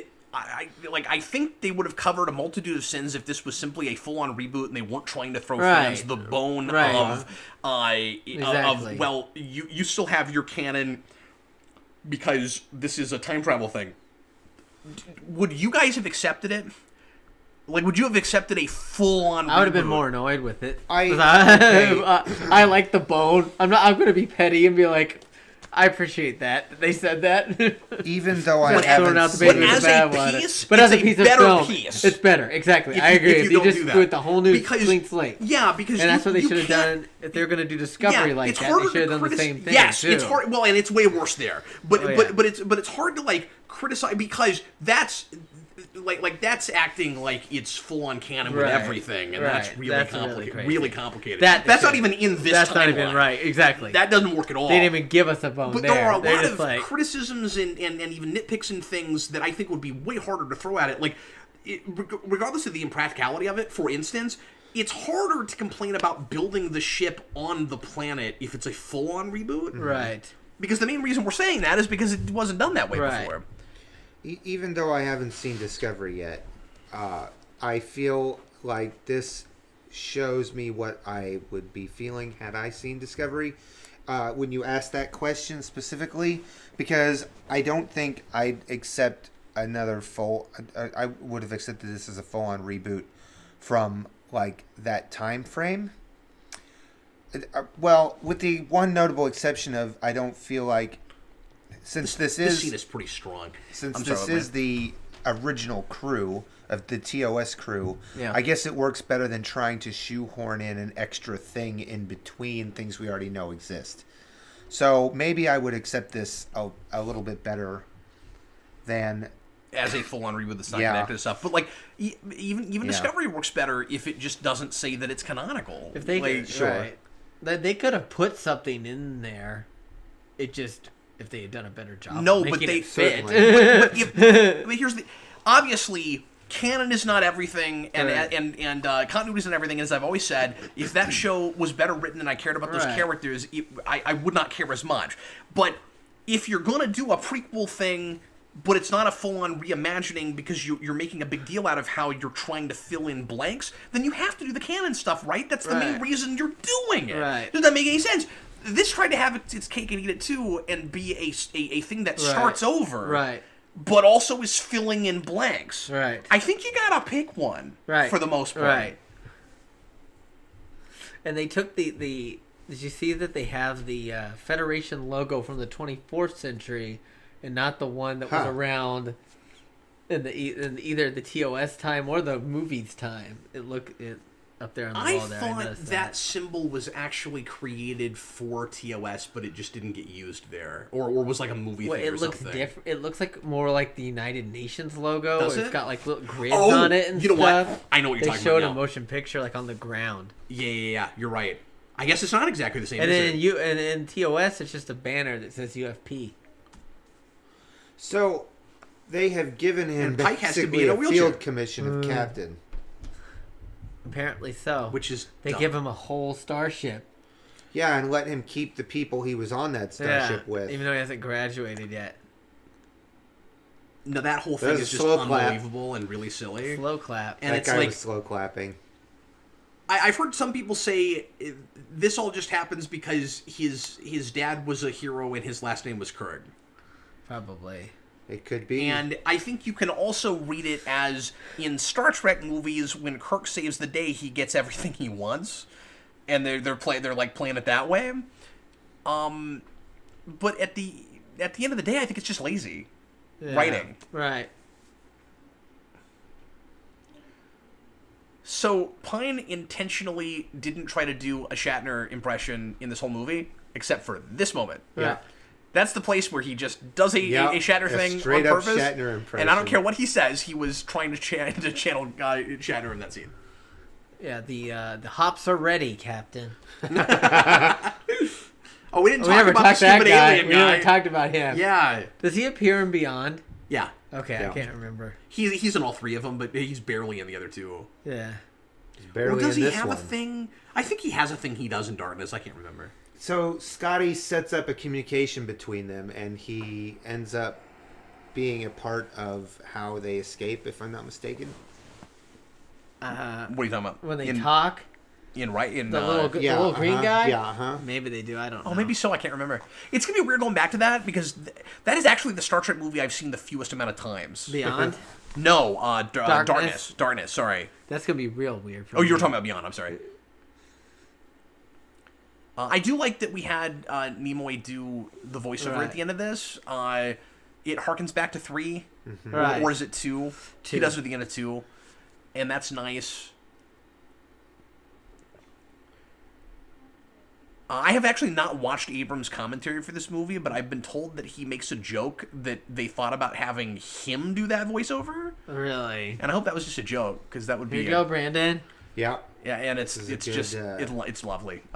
This also made me tear up in good theme. in the So, was theater. this one of the first Well, that movies went- to that do went by this quick. real, like, elaborate in-credit thing?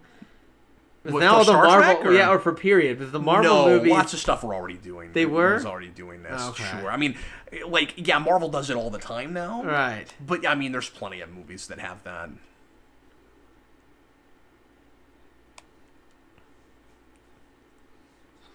Orsi and Kurtzman.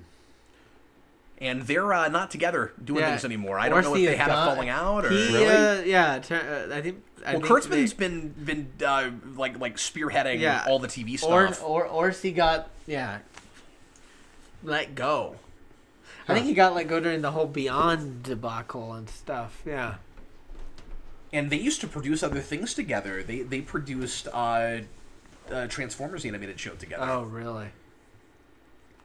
I think both of them were on that. And that's I can't think of the name of that right now. It's a great show though. Prime, Transformers Prime.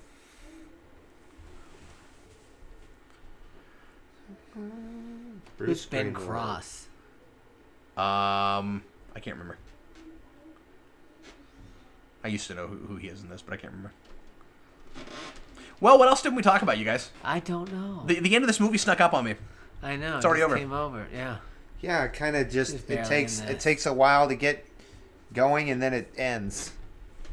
It's just so fast-paced and Yeah. feels like it's for people with no attention span. And Yeah. Special guest star Leonard Nimoy. I didn't have any kind of new epiphanies or any new like different experience watching it this time.